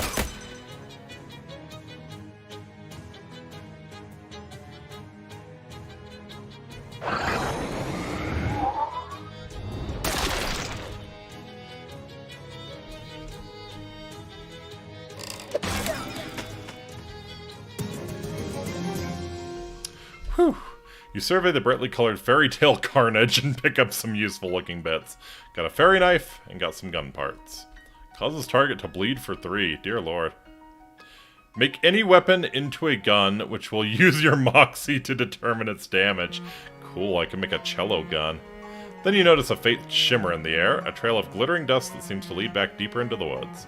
Follow the trail of fairy dust. Why do I not have a choice? You follow the trail of shimmering dust, punctuated by torn-up flowers, smashed beetles, and one beaten unconscious fox, and discover a small clearing filled with, presumably, fairy nests. Let's continue where we were going before. That seems like a bad idea. Yeah, like D&D trolls could solve world hunger. All you have to do is just tie them up and hack chunks of flesh off of them. They will always regenerate. After a short hike, you find a small hardware store nestled in the sparse woods surrounding the lake. It's the very model of a down-home country hardware store, except it doesn't have any old-timers sitting out front chewing the fat. Maybe it's their day off, or maybe they ran out of fat. Valley Hardware. Hobo code scrawled into the dust here, huh? That also requires you to want to eat a sapient humanoid. I mean... meat's back on the menu, Yeenie. Meat's back on the menu. You don't understand the purpose of any of these tools. This shelf is labeled ineffective pesticides. Hey now, that room ain't part of the store. This barrel has a joke price tag on it, 10,000 meat. Barrel of rusty nuts and bolts, in case you want to buy some garbage, I guess. Gotta learn hoboese, really do, really do. Besides, troll probably doesn't taste good. I mean, you season anything enough, you can get it to taste good. The real question is, if you cut a piece of a troll off, will it start regenerating the entire troll? Like, if you eat a chunk of troll flesh, will you eventually, like, just have a troll emerge out of you, like chestburster style? Paints in all of the season's trendiest patented colors, such as pumpkin tan and zucchini teal and rutabaga gray. Troll is very gamey and rubbery. Yeah, sounds about right. The proprietor, you presume. You're the proprietor, I presume? Hey-up. Welcome to Valley Hardware, best hardware store in Crystal Dream Valley. Because of the selection or the prices? Because it's the only hardware store in Crystal Dream Valley. Ha ha ha. Ha ha. Been a long time since I got to use that joke. Don't get many new customers or new jokes. What can I do for you? Here for a valve. Oh, God. It was G, right? Something else? Glaxton, wasn't it? Yeen, if they're going to eat me, then I'm going to eat them. It's not about right or wrong, it's about sending a message. I will literally cook you up like Kirby, no matter the monster. The Glaston? The Glaxton or Glaston? God.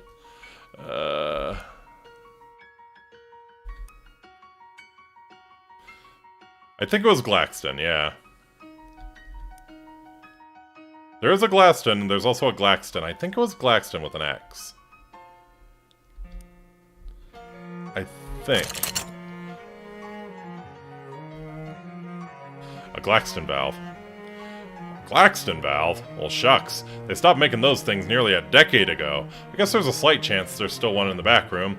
Ain't been back there since termites got at the inventory. Or maybe after it got flooded. Anyway, it's a real biblical style of disaster back there. Here, I'll unlock the door for you so you can take a look around. If you can find a Glaxton valve in that mess, you're welcome to it. Thanks. What else do you sell? Ooh. Batteries? Comfy hat lining. Glaston sounded light, Glaxton sounds right. Or yeah, I'm pretty sure it was Glaxton. Pretty sure it was Glaxton. We'll see. We'll see.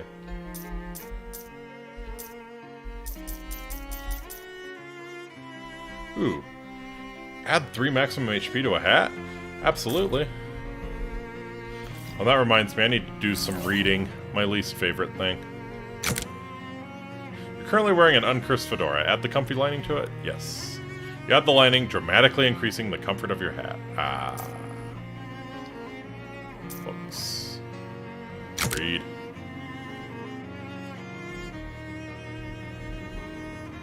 Read the weird book, including all the several page-long footnotes, the parts in different typefaces and orientations, and the parts written in languages you don't speak. You can't help but think there's more to the story than this, though. Maybe you should read it again. If you do, Mind Melt will also heal you for 5 HP. Not right now. Cheeses I have smelt. Oh, right, you could further upgrade Queso Fustilento. Yeah, we'll get Medical Manchego. Some more advanced recipes in the back.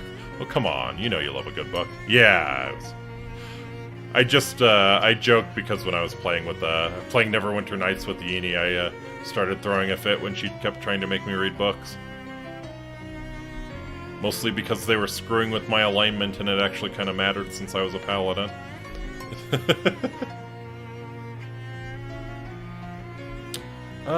So better heal if I give up 50 XP. Maybe not right now.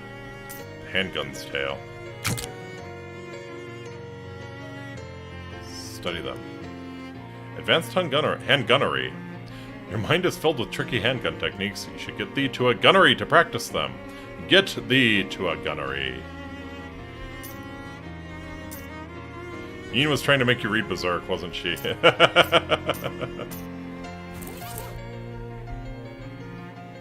Something like that, yeah.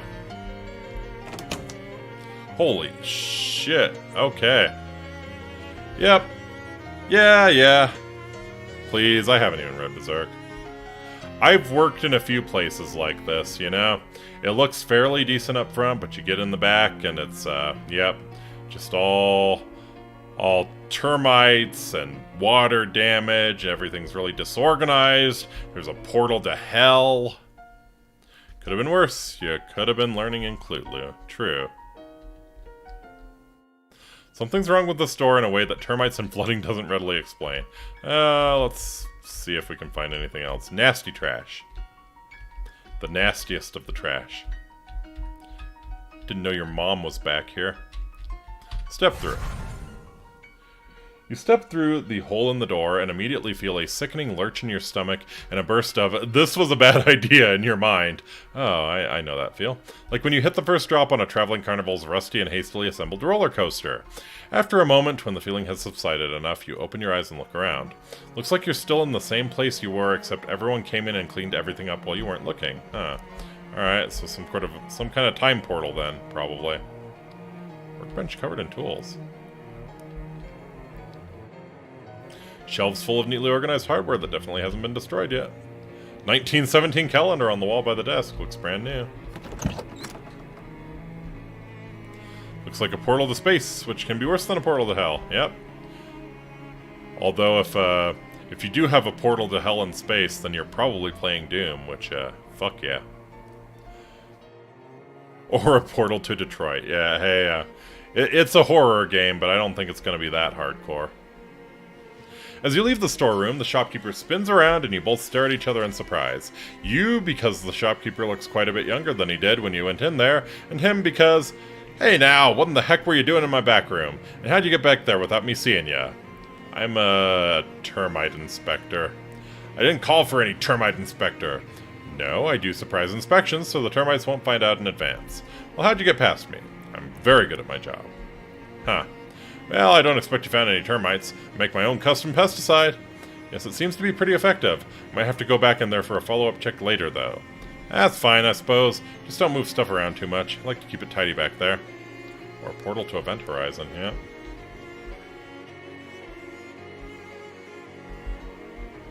Alright, do you have a Glaxton valve?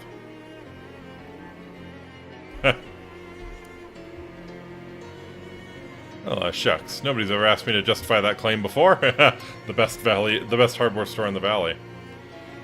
Is it because it's the only hardware store in the valley? I'll have to remember that. Ah, wonderful. Wonderful time loop. Also, Event Horizon's such a good movie. Not sure I've seen.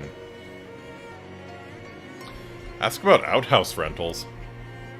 You're renting outhouses? I mean, you're renting out outhouses? Yeah.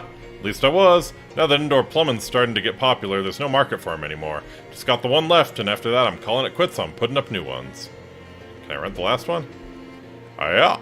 Sure thing. It'll be 200 meat up front for the installation, and half that each month afterward for maintenance. What maintenance do you do? I dump some powdered lime down the hole, clean out the ventilation pipes, check for splinters. And once the pit starts to get full, I'll move the outhouse over a couple of yards and dig a new one for you. Plus, you get a free subscription to the local newspaper. Never mind. How about one of those Glaston valves? Sorry. Government fellas bought my entire stock. What? Yeah. For the big dam they're building. I can order you one, though. How long would that take? 6 to 8 weeks. Would you mind holding on to it for me if I'm not back right away? Oh, sure, that's no problem. How long you figure? 11 years. What? No, forget how I said that's not a problem. Well, nuts.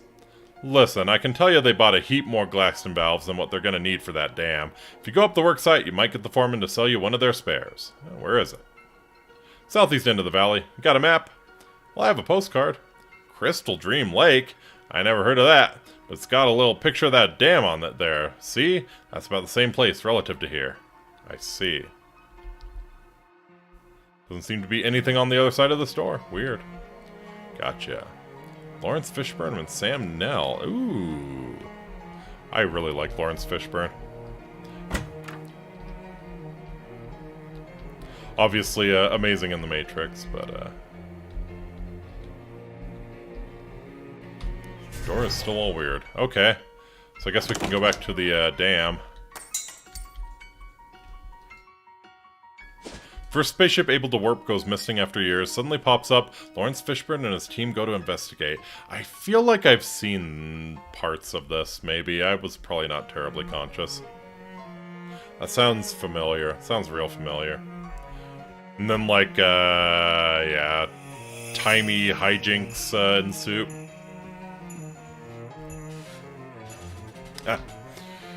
Two of those hovering shadow orbs float up to you. They look basically like the ones you saw before. That is, they look like nothing or perhaps holes in everything. Find Blood Death Orgy. The engine has turned to a portal to hell and Sam goes fucking nuts. Oh yeah. Oh yeah. It's good. That's the good stuff. These ones move with purpose, and that purpose is menace. The two orbs squint at you, and Dark Noel's voice echoes inside your head in a way that makes your eardrums itch. Where we're going, we won't need eyes. Well, well, if it isn't my favorite holiday party crasher, perhaps I need to be more explicit about the fact that you weren't invited. Yeah, I don't really get the holiday thing. I like Crimbo, okay? It's my thing and I'm sticking with it. I must have had a weird childhood.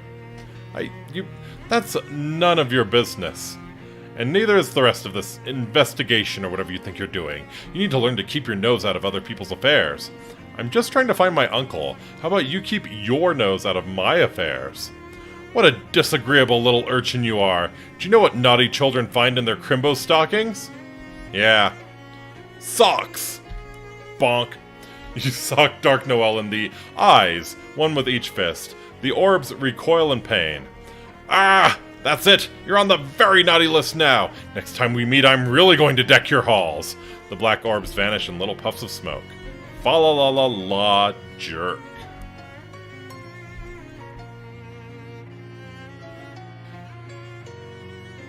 Deck the halls with your balls. This, what do you call it, is huge! Damn! Ain't it, though? Ain't it? A lot of lake water in this pipe. Go fishing. Pretty sure they had to cut a lot of stuff to get it released without an R rating. Oh, wow. Pinafore halibut. Lemon squeezer fish. Yeah, they cut out the blood orgy. Ah. So they just come upon the blood orgy instead of coming in the blood orgy. Fair enough. Nice, you cut a filibuster carp. Everything that was there. Pump has a Glaston valve on it. Should I take the Glaston valve? Drain pipe has some nasty goo coming out of it. Okay, so... Maintenance access. Another one of those time doors. Let's hope that repeated exposure to these isn't going to give your ancestors cancer. Yep. Crystal Dream Dam construction site. Dean Brothers door delivery. Nice.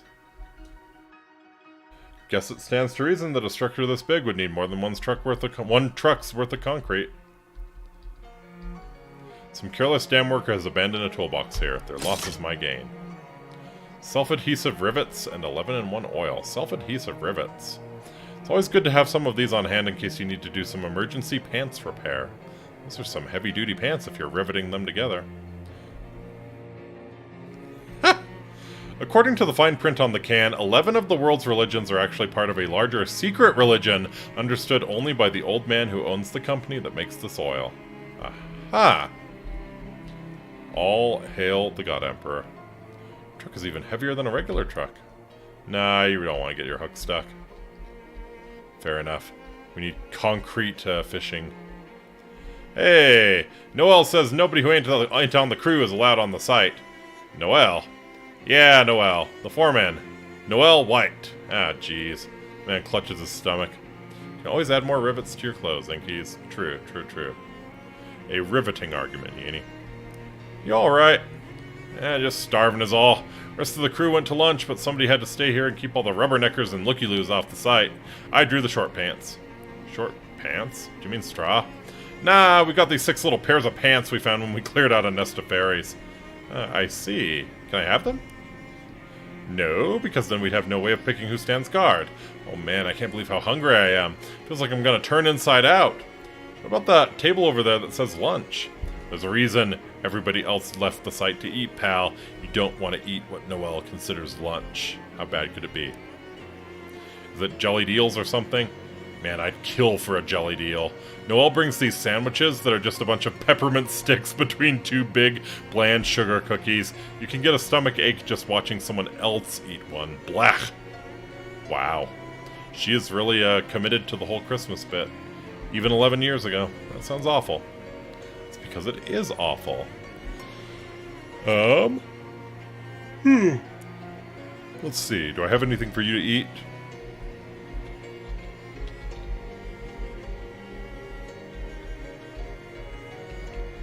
What wouldn't I miss? How about the pears?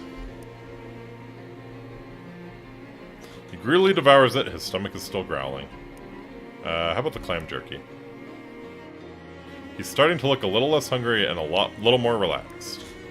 The Glucklenbrot's kind of meh. If you had to describe his current mood, you'd probably say he's 60% sleepy and 40% hungry. More Glucklenbrot. Thanks, but I already had one of those. I can only eat one of a given thing each day, doctor's orders. Fair enough. What a handful of cream cheese. He's almost asleep, but still looks a little bit hungry. I don't want to give you any of these. I guess a bloodle. Oh wow, thank you. He greedily devours it. Finally satiated, he slumps to the ground and falls fast asleep. Aw. Sign says lunch, but what's on the table isn't identifiable as anything you'd want to eat. Workout house is extremely well constructed. Nice. Taps don't work, but there's still a bunch of water pooled in the basin. Fishing! And full of clean water. Surprise, it's full of water! You should leave the rest for people who need to use this room for its intended purpose. Where's the fun in that? Grafton nuts, Daxton shafts, Waxman discs, Braxton cords, Frampton picks, Glaxton valves, gimme. There's only one left. Good thing you got here when you did. Uh-oh. Uh-oh. What is my XP? We are, from the look of it, we are 10 away from getting, more XP from fights. It's built like a brick expletive house. Absolutely. If I made off with the last valve, I wonder if this dam's gonna even be here when I get back. We shall see. Crate labeled pipe shoes. Huh. This is probably not what they meant to order. Pipe shoes. Helps you get around. Don't make any sense, but you're just going to have to roll with it. Yeah.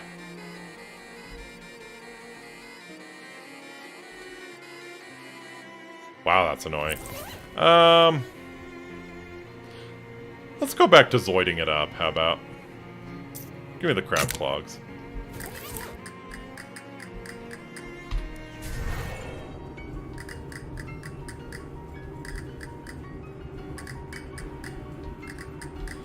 Pump is missing its Glaxton valve, aha. Beautiful flower stands in defiance of the reining in of nature. Smell it. Smells as good as it looks. Rollin', rollin', rollin'. Keep rollin', rollin', rollin'. Yes. Fred Durst, a great philosopher. Alright, we got a Glaxton valve. Off the side of the dirt road, you see a little trail of mushrooms. You follow it for a while and find that it leads to a cave whose mouth has been choked by mushrooms. Those things are bad for you. Sure, we can check out the cave. Why not?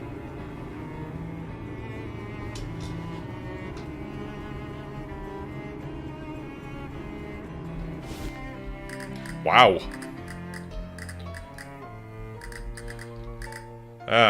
This huge writhing mass of fungus must be the reason they call this place Mushroom Mountain. Stands to reason.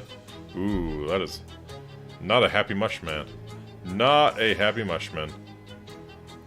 Mushroom Feeder intends to feed itself and its allies, increasing their maximum HP by 4. Ooh. Well, this guy's gonna poison everyone. Probably not.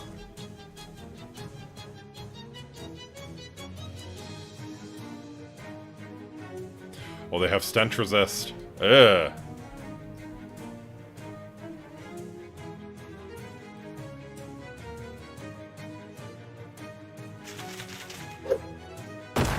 Yeah.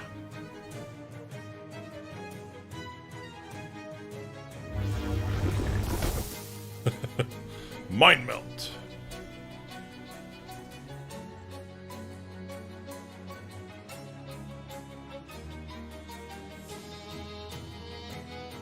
Alright. Then we will bonk you. Delicious spores. Alright. Light them up.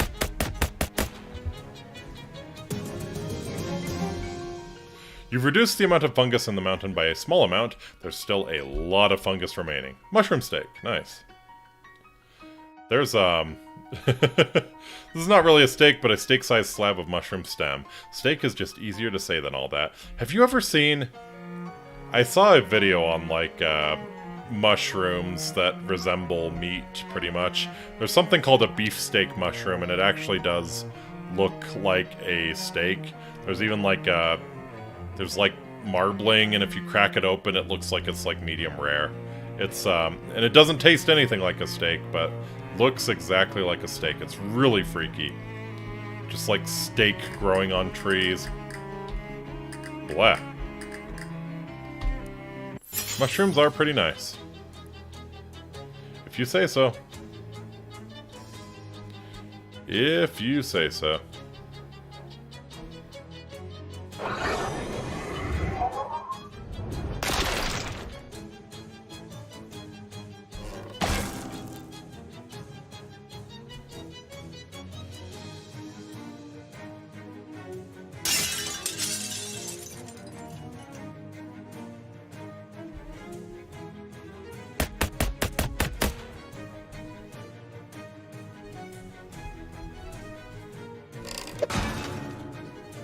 Mushrooms are pretty tasty, but I don't know about nice. Always sort of struck me as a, maybe a little uncaring. Definitely a fun guy, but probably not not someone who really cares about you all that much. You know, seemed to be all about the party lifestyle, right? All right, I have enough. Get Gorgonzola's Guile. You don't get to be as old as a wheel of fine-aged Gorgonzola without learning a few things. That's good, our Moxie was lagging behind, so 5 XP from fights is pretty damn good.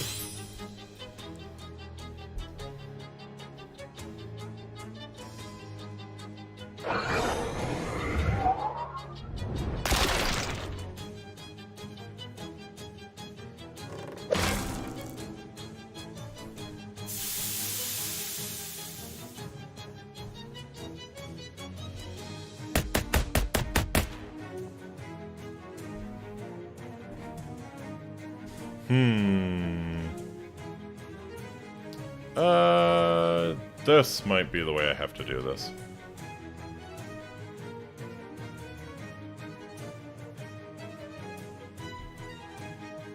Or not. Or not. Poor Gamara. Rock. Rock and stone.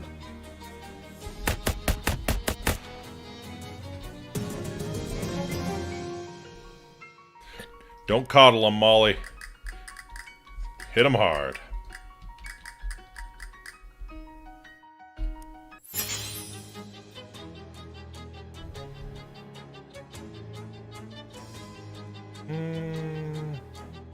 Mushmother intends to deposit a fresh mushroom monstrosity onto the field of battle. Aha. You have a lot of mysticality. Let's fry your brain here. Not much room for jokes like that anyways. That was genuinely a good one. Nicely done, Yeenie.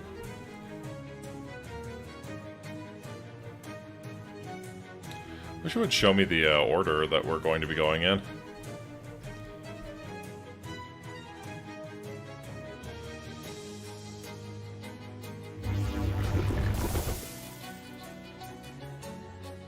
I can't really risk it.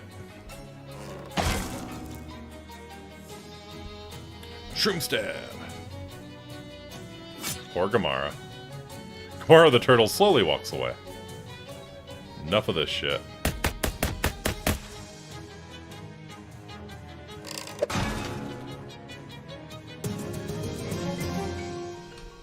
You've reduced the amount of fungus in the mountain by a small amount. There's still a lot of fungus remaining.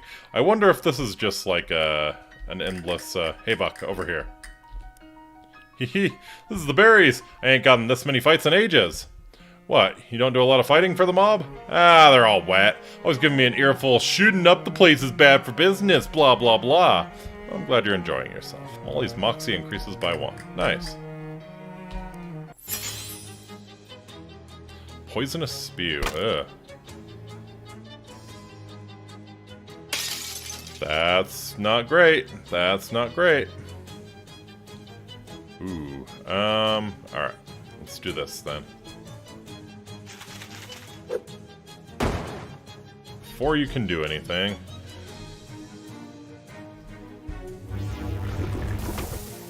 We'll get all of the people who haven't gone yet out.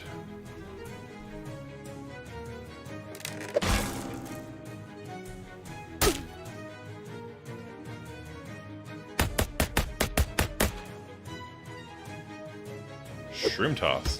Why are you always picking on the turtle? Hmm?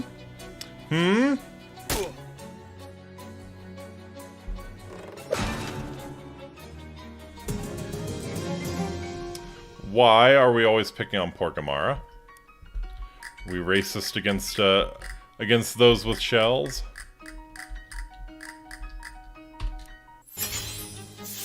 Jeez. I think this might never end. This might actually be the, this might actually be an endless, enemy fountain. There were some of those in, West of Loathing. Mushroom Stabber. Ooh. Ooh, ooh, ooh, ooh. Probably the same reason you're taking out the easy targets, too. Yeah. True, true, true. I cannot dispute that logic.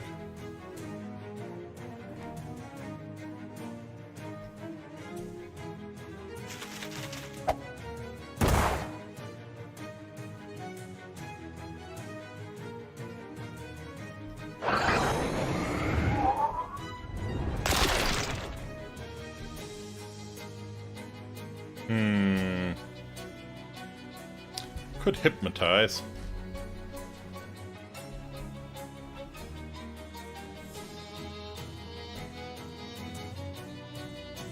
Faustus, Faustus, Faustus, can't you see? Sometimes your cello just hypnotizes me. Bonk.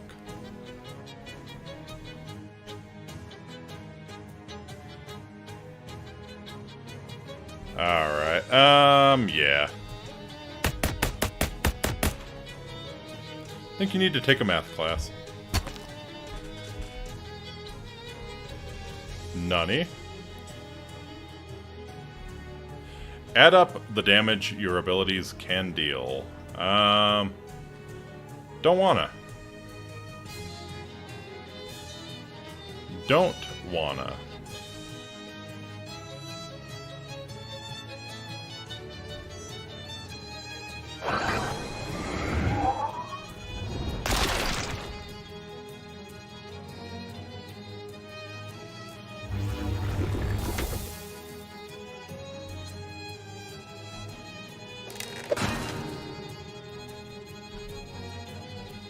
Get up.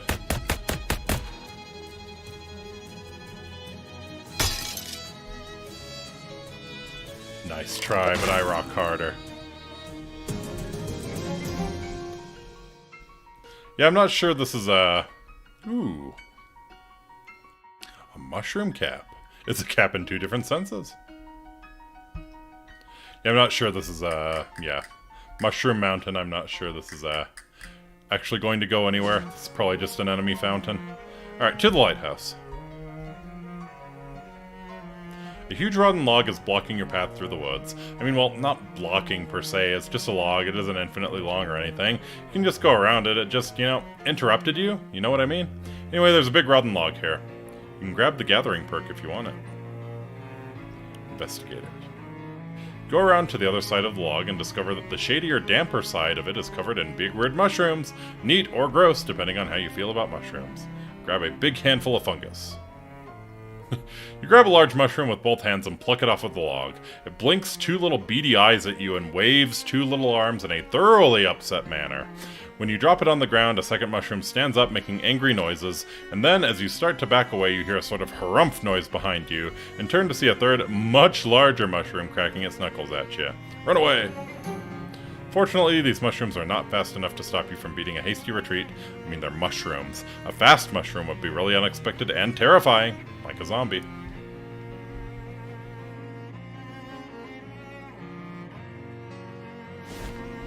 Alright. I have your Glaxton valve. Hi. Got the valve you asked for. Did you install it? No, I have it right here. Won't do as much good in your hands like that. Go hook it up to the pump outside. Fine. Shouldn't you be doing this? Fortunately, the place where the slot's in is very clearly labeled. Hi. I installed the valve. Yeah. I've been watching the water level through the window here. Should be dry enough for our purposes now. Come on upstairs. He disappears through the door behind him. Follow him. Huh. Well, here we are. Welcome to where the magic happens. Magic? Sure. Fiat lux! Hell yeah, let there be light. Old lighthouse keeper joke. I have the compass now. What? No, certainly not. I need that. But you asked if I had an old compass, and I said I did, and that I'd show it to you. Never said nothing about giving it to you. Oh, well, I really need it. So do I. Gotta calibrate this lamp to the North Star every so often. I need a good compass to show me which one is the North one. What if I get you a new one? Nope, I said a good one. New ones ain't any use at all. Why not? Because of how they changed them. What? Changed the compasses?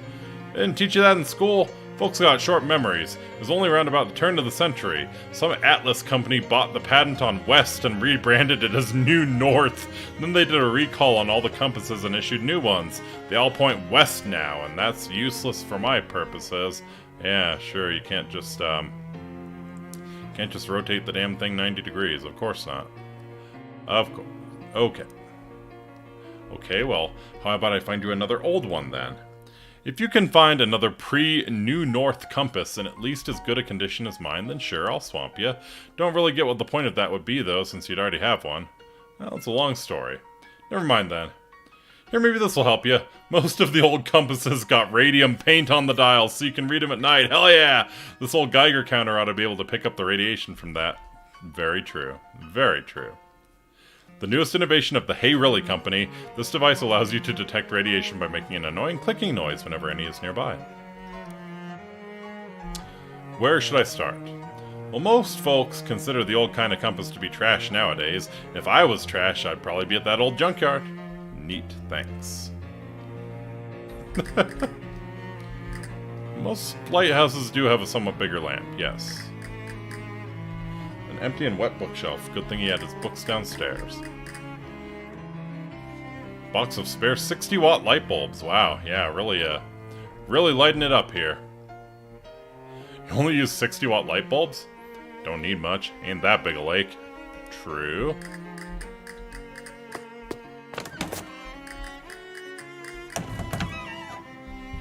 Alright. To the junkyard. And let nothing stand in our way.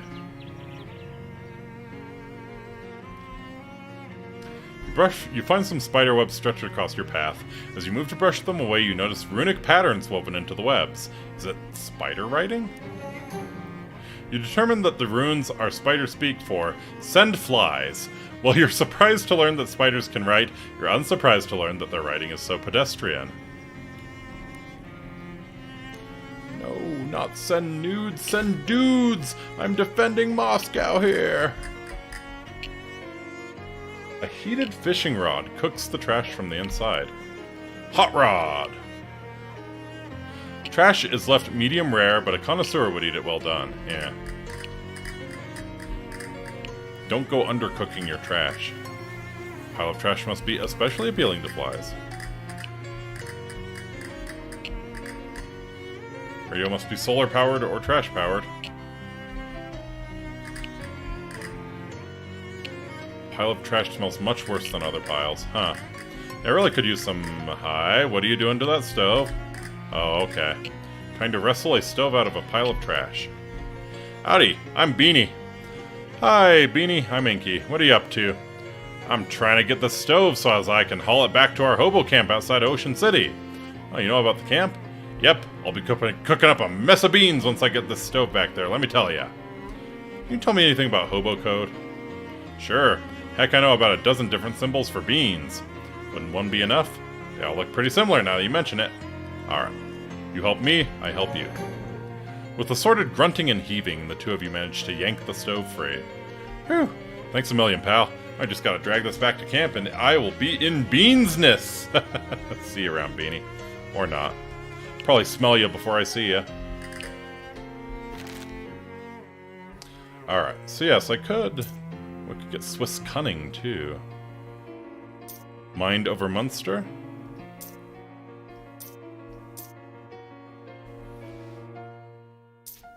Hmm.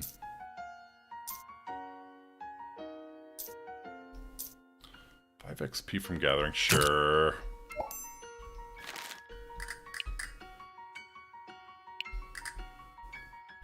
This opening leads to an underground labyrinth of filth. Unfortunately, your Geiger counter is ticking faintly, so you're probably gonna have to go in there. I hope you aren't wearing your favorite anything. Yeah. Turns out that this garbage dump is much deeper and older than it initially appeared. Huge rooms and tunnels have been carved out of the trash, like the worst archaeological dig imaginable. And just to make a bad scene even worse, it looks like a whole gang of those horrible little fairies have made a home in here. Ugh, indeed. There is an ironically half-buried shovel here. Shovel. Tell me about the shovel. For digging.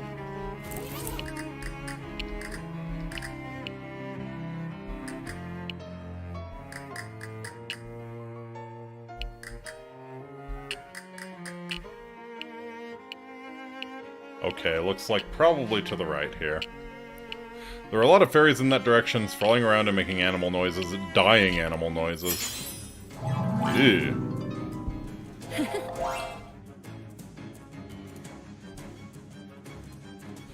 Yee.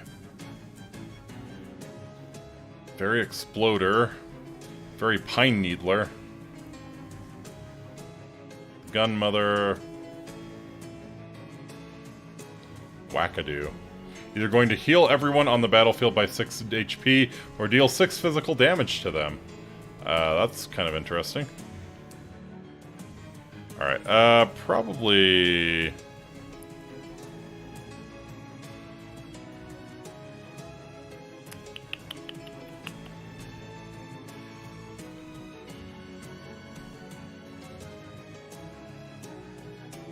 3 random opponents for 4 physical damage each. That's a lot. That is a lot. I might have to hit you physical to end the turn. Let's just get rid of you.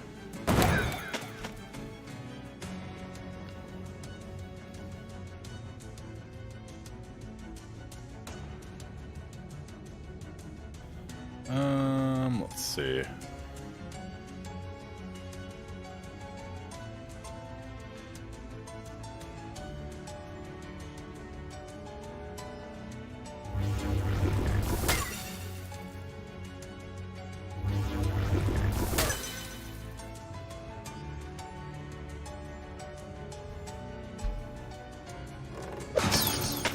Cool.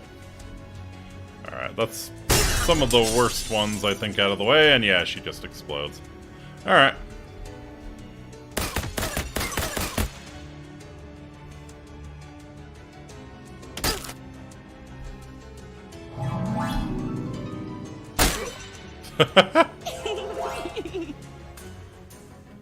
Oh, okay. Nice of you to summon another one. Thank you. Thank you for that. Let's see. Let's see. Probably can just Tommy gun the rest of these. We'll take you down.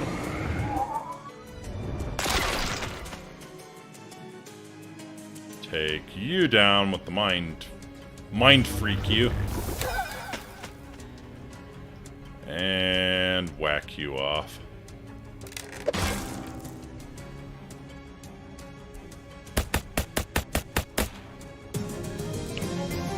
You won! Your reward is getting to explore further in a literal garbage tunnel. Okay, don't pout. You can have some loot too. Fairy Star Wand. Deal your Mysticality plus 3 physical damage and reduce target's Mysticality by 2. That's pretty damn good. Fairy Cakes. To a fairy, this is a huge birthday cake. To you, it's a grisly reminder that you killed a fairy on its birthday. 2 of them. Wow.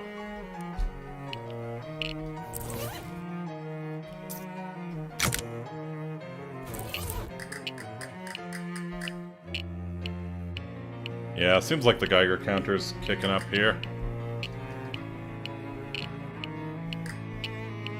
Whole flock of fairies here, all armed with rusty needles. It almost seems like they're practicing their fencing skills, but their fighting style is so chaotic it's hard to tell. I dislike this quite a lot.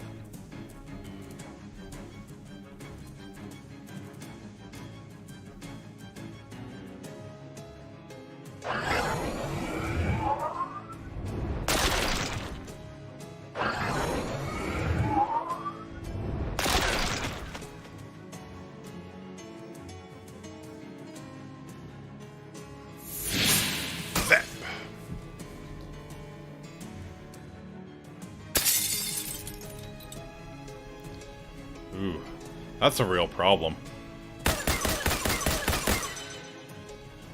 Couldn't hit that bastard twice, could ya? Of course not.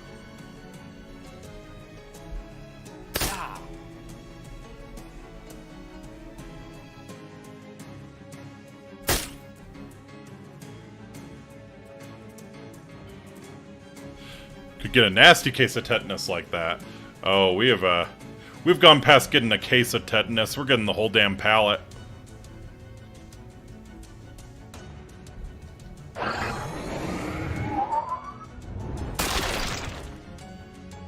Forklift that thing over here.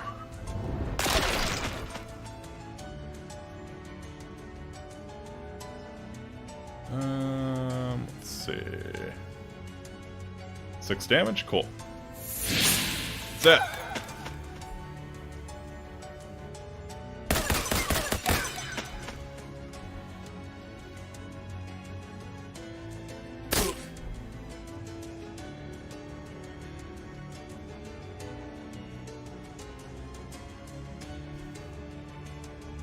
Cool. Alright. The Geiger counter is really kicking up. You won! Hopefully a case of tetanus is not part of the loot. Squirrel cheese. The fairies keep squirrels the way we used to keep cows. One can only hope that someday they will face a similar reckoning. Right, because the cows turned evil in the last game.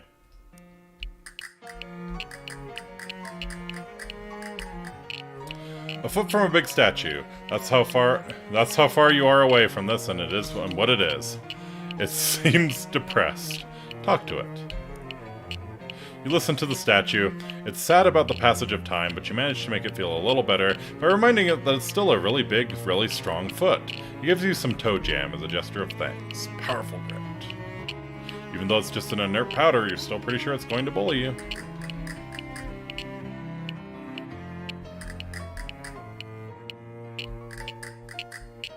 Seems like a bad idea. Someone threw away an entire fence?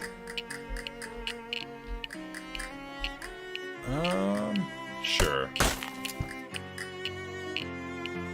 Wow. That worked out. The trash has collapsed into an unsafe staircase-like heap. That was extremely lucky. Oh. A tunnel leading back down into that miserable trash warren. I see, I see.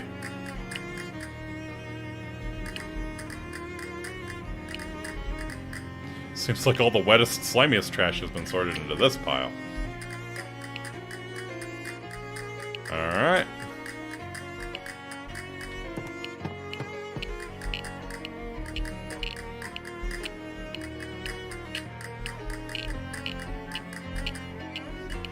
Guess maybe it's buried?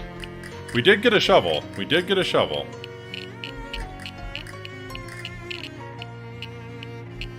Yet another tunnel. Oh yeah. Geiger counter's really going nuts. This must be the spot. Dig. Just beneath the surface, your shovel strikes the top of a crate. The Geiger counter continues its irritating clickery. You give the top of the old crate a mighty stomp and end up ankle-deep in compasses. It's better than being ass-deep in compankles, if that's what you always say. That's what you always say, haha. Yeah, ha ha ha ha. Funny.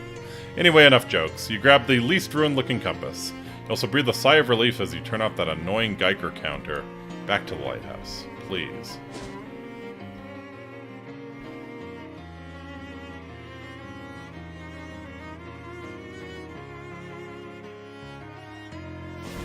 We're go unmolested on our way there.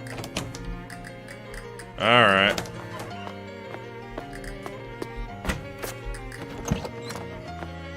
Trade ya. Hello again. Find that old compass you were looking for? Time for a shower or 5, yeah. Yeah. Sure did. Here, what do you think?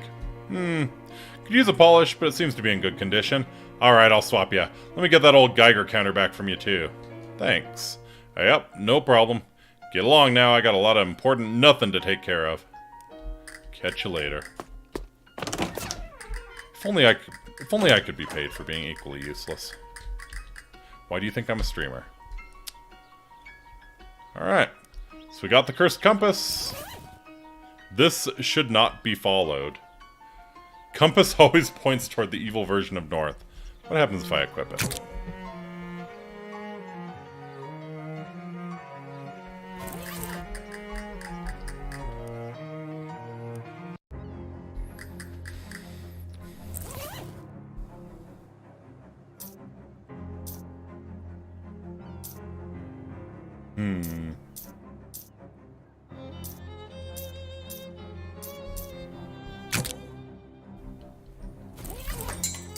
Alright. Let's uncurse the compass here, and then that'll probably be it for the night. What would you like to uncurse today? The shadow-tainted compass. You sit with the compass in both hands as the machine whirs and whines and shakes around you. The machine, you feel, is frustrated. Some internal mechanism is swinging wildly, frantically, then crack! It figures out whatever it needed to, and there's no more curse, not in the compass, not anymore. It still points to Old North, though, so it's practically useless. The compass's curse is now transfixed in the cursing machine. Dare you project your consciousness inside? 10% to item drops and meat drops. Is truth still an option? I will dare. Ooh.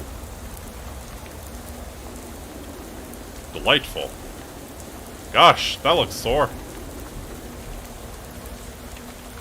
It's madness. The foolhardy coach is gonna get us all killed. What do you think we ought to do?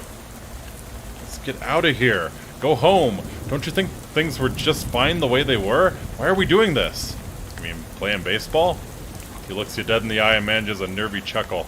Yeah, that's right, kid. Alright, we should listen to what Coach has to say. Like him or not, he is our coach. Well, listen to what he has to say. People say not to change horses in midstream. What if the horse is trying to get you bashed in the head with a baseball? That's a horse worth changing. And trust me, I know from horses. I saw one once. Wow, it is, this is not going well. You okay, fella? I'm disgusted that it's come to this. We all know you're the weak link on the team. Some would say the team accountant shouldn't even be allowed on the field. But you tell me, did all my years of including you in team lunches and burpees make you into a baseball player? Yes, coach, ready to hit the balls. That's what I wanted to hear. Your destiny's out there on the Diamond Sun. Go and hit it into the parking lot. Gee, coach, think Mirabelle will ever marry me?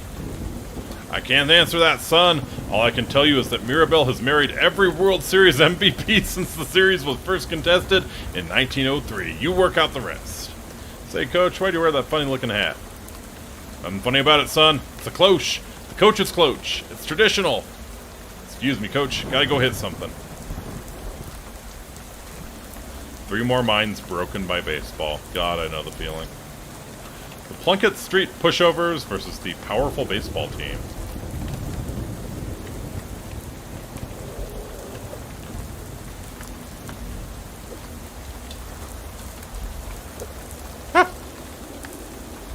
Ouch.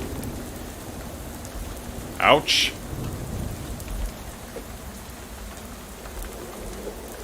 Okay.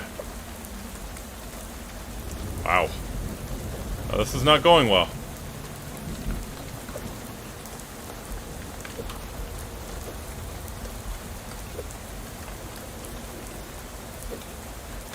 Wow.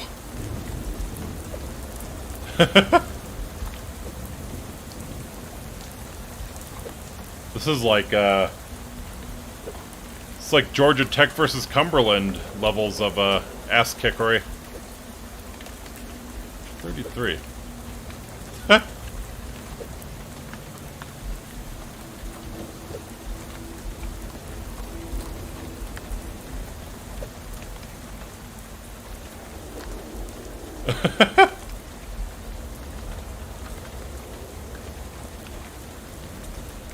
Well, coach, no talking in baseball, son. Get out there. What's with these compasses? My swing won't connect with them.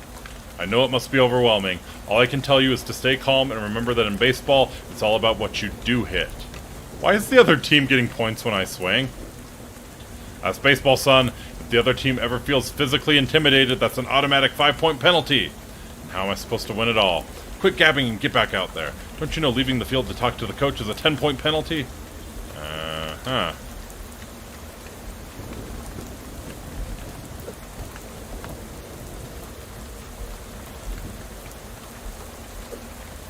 North.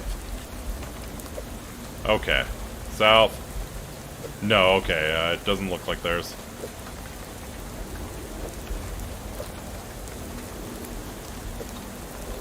What the hell?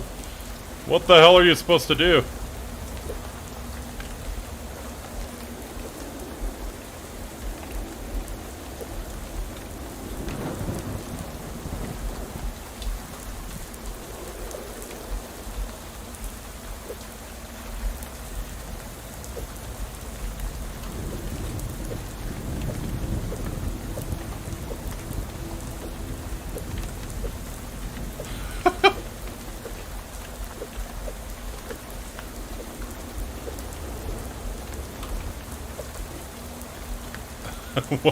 What do you do? Do you really have to, like, time this? I mean, they're freaking compasses. Okay. What's with these compasses? Got the son. Just remember, there's always other ways to beat their score. Other ways to beat their score. Aha! Son, my #1 boy, you did it! You son of a gun, you won the whole damn game! Did I really do good, coach? Look at the scoreboard! It's 0 to whole! That's the whole ball game! This one's for the accountants! Now get over here, champ, and pucker up, because here comes the coach's big sniff! What?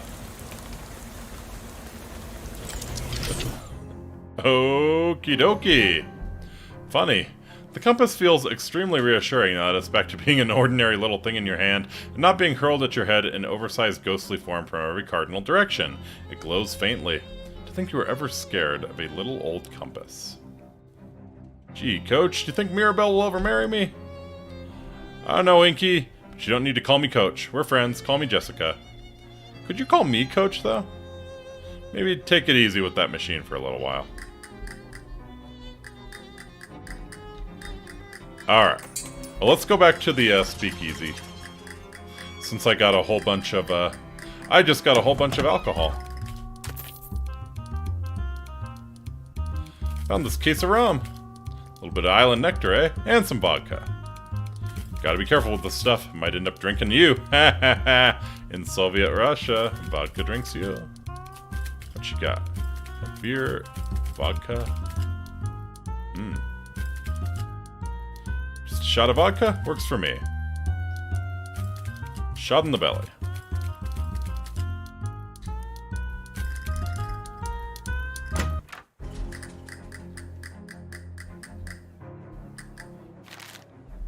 Alright.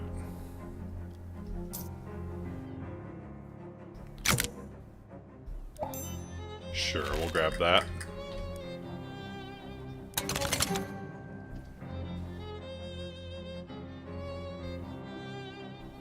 Nice. So we've got the first Cerberus done. I think that's probably about all I can do tonight. So that's Shadows over Loathing. Very, very cool game. What do you want? What do you want, Chucky? Got something you might find handy. Finally found the time to check out the store behind me. Turns out there was an old bricked-up passageway back there. It leads right to Noblesse Oblige. That's pretty convenient. Thanks, Charles. Don't mention it, kiddo. Leave without mentioning it. Neat.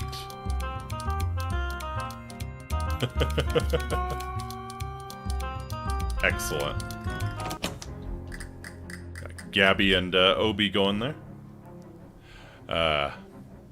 Okay, so yeah, that's Shadows over Loathing. Really, really fun game.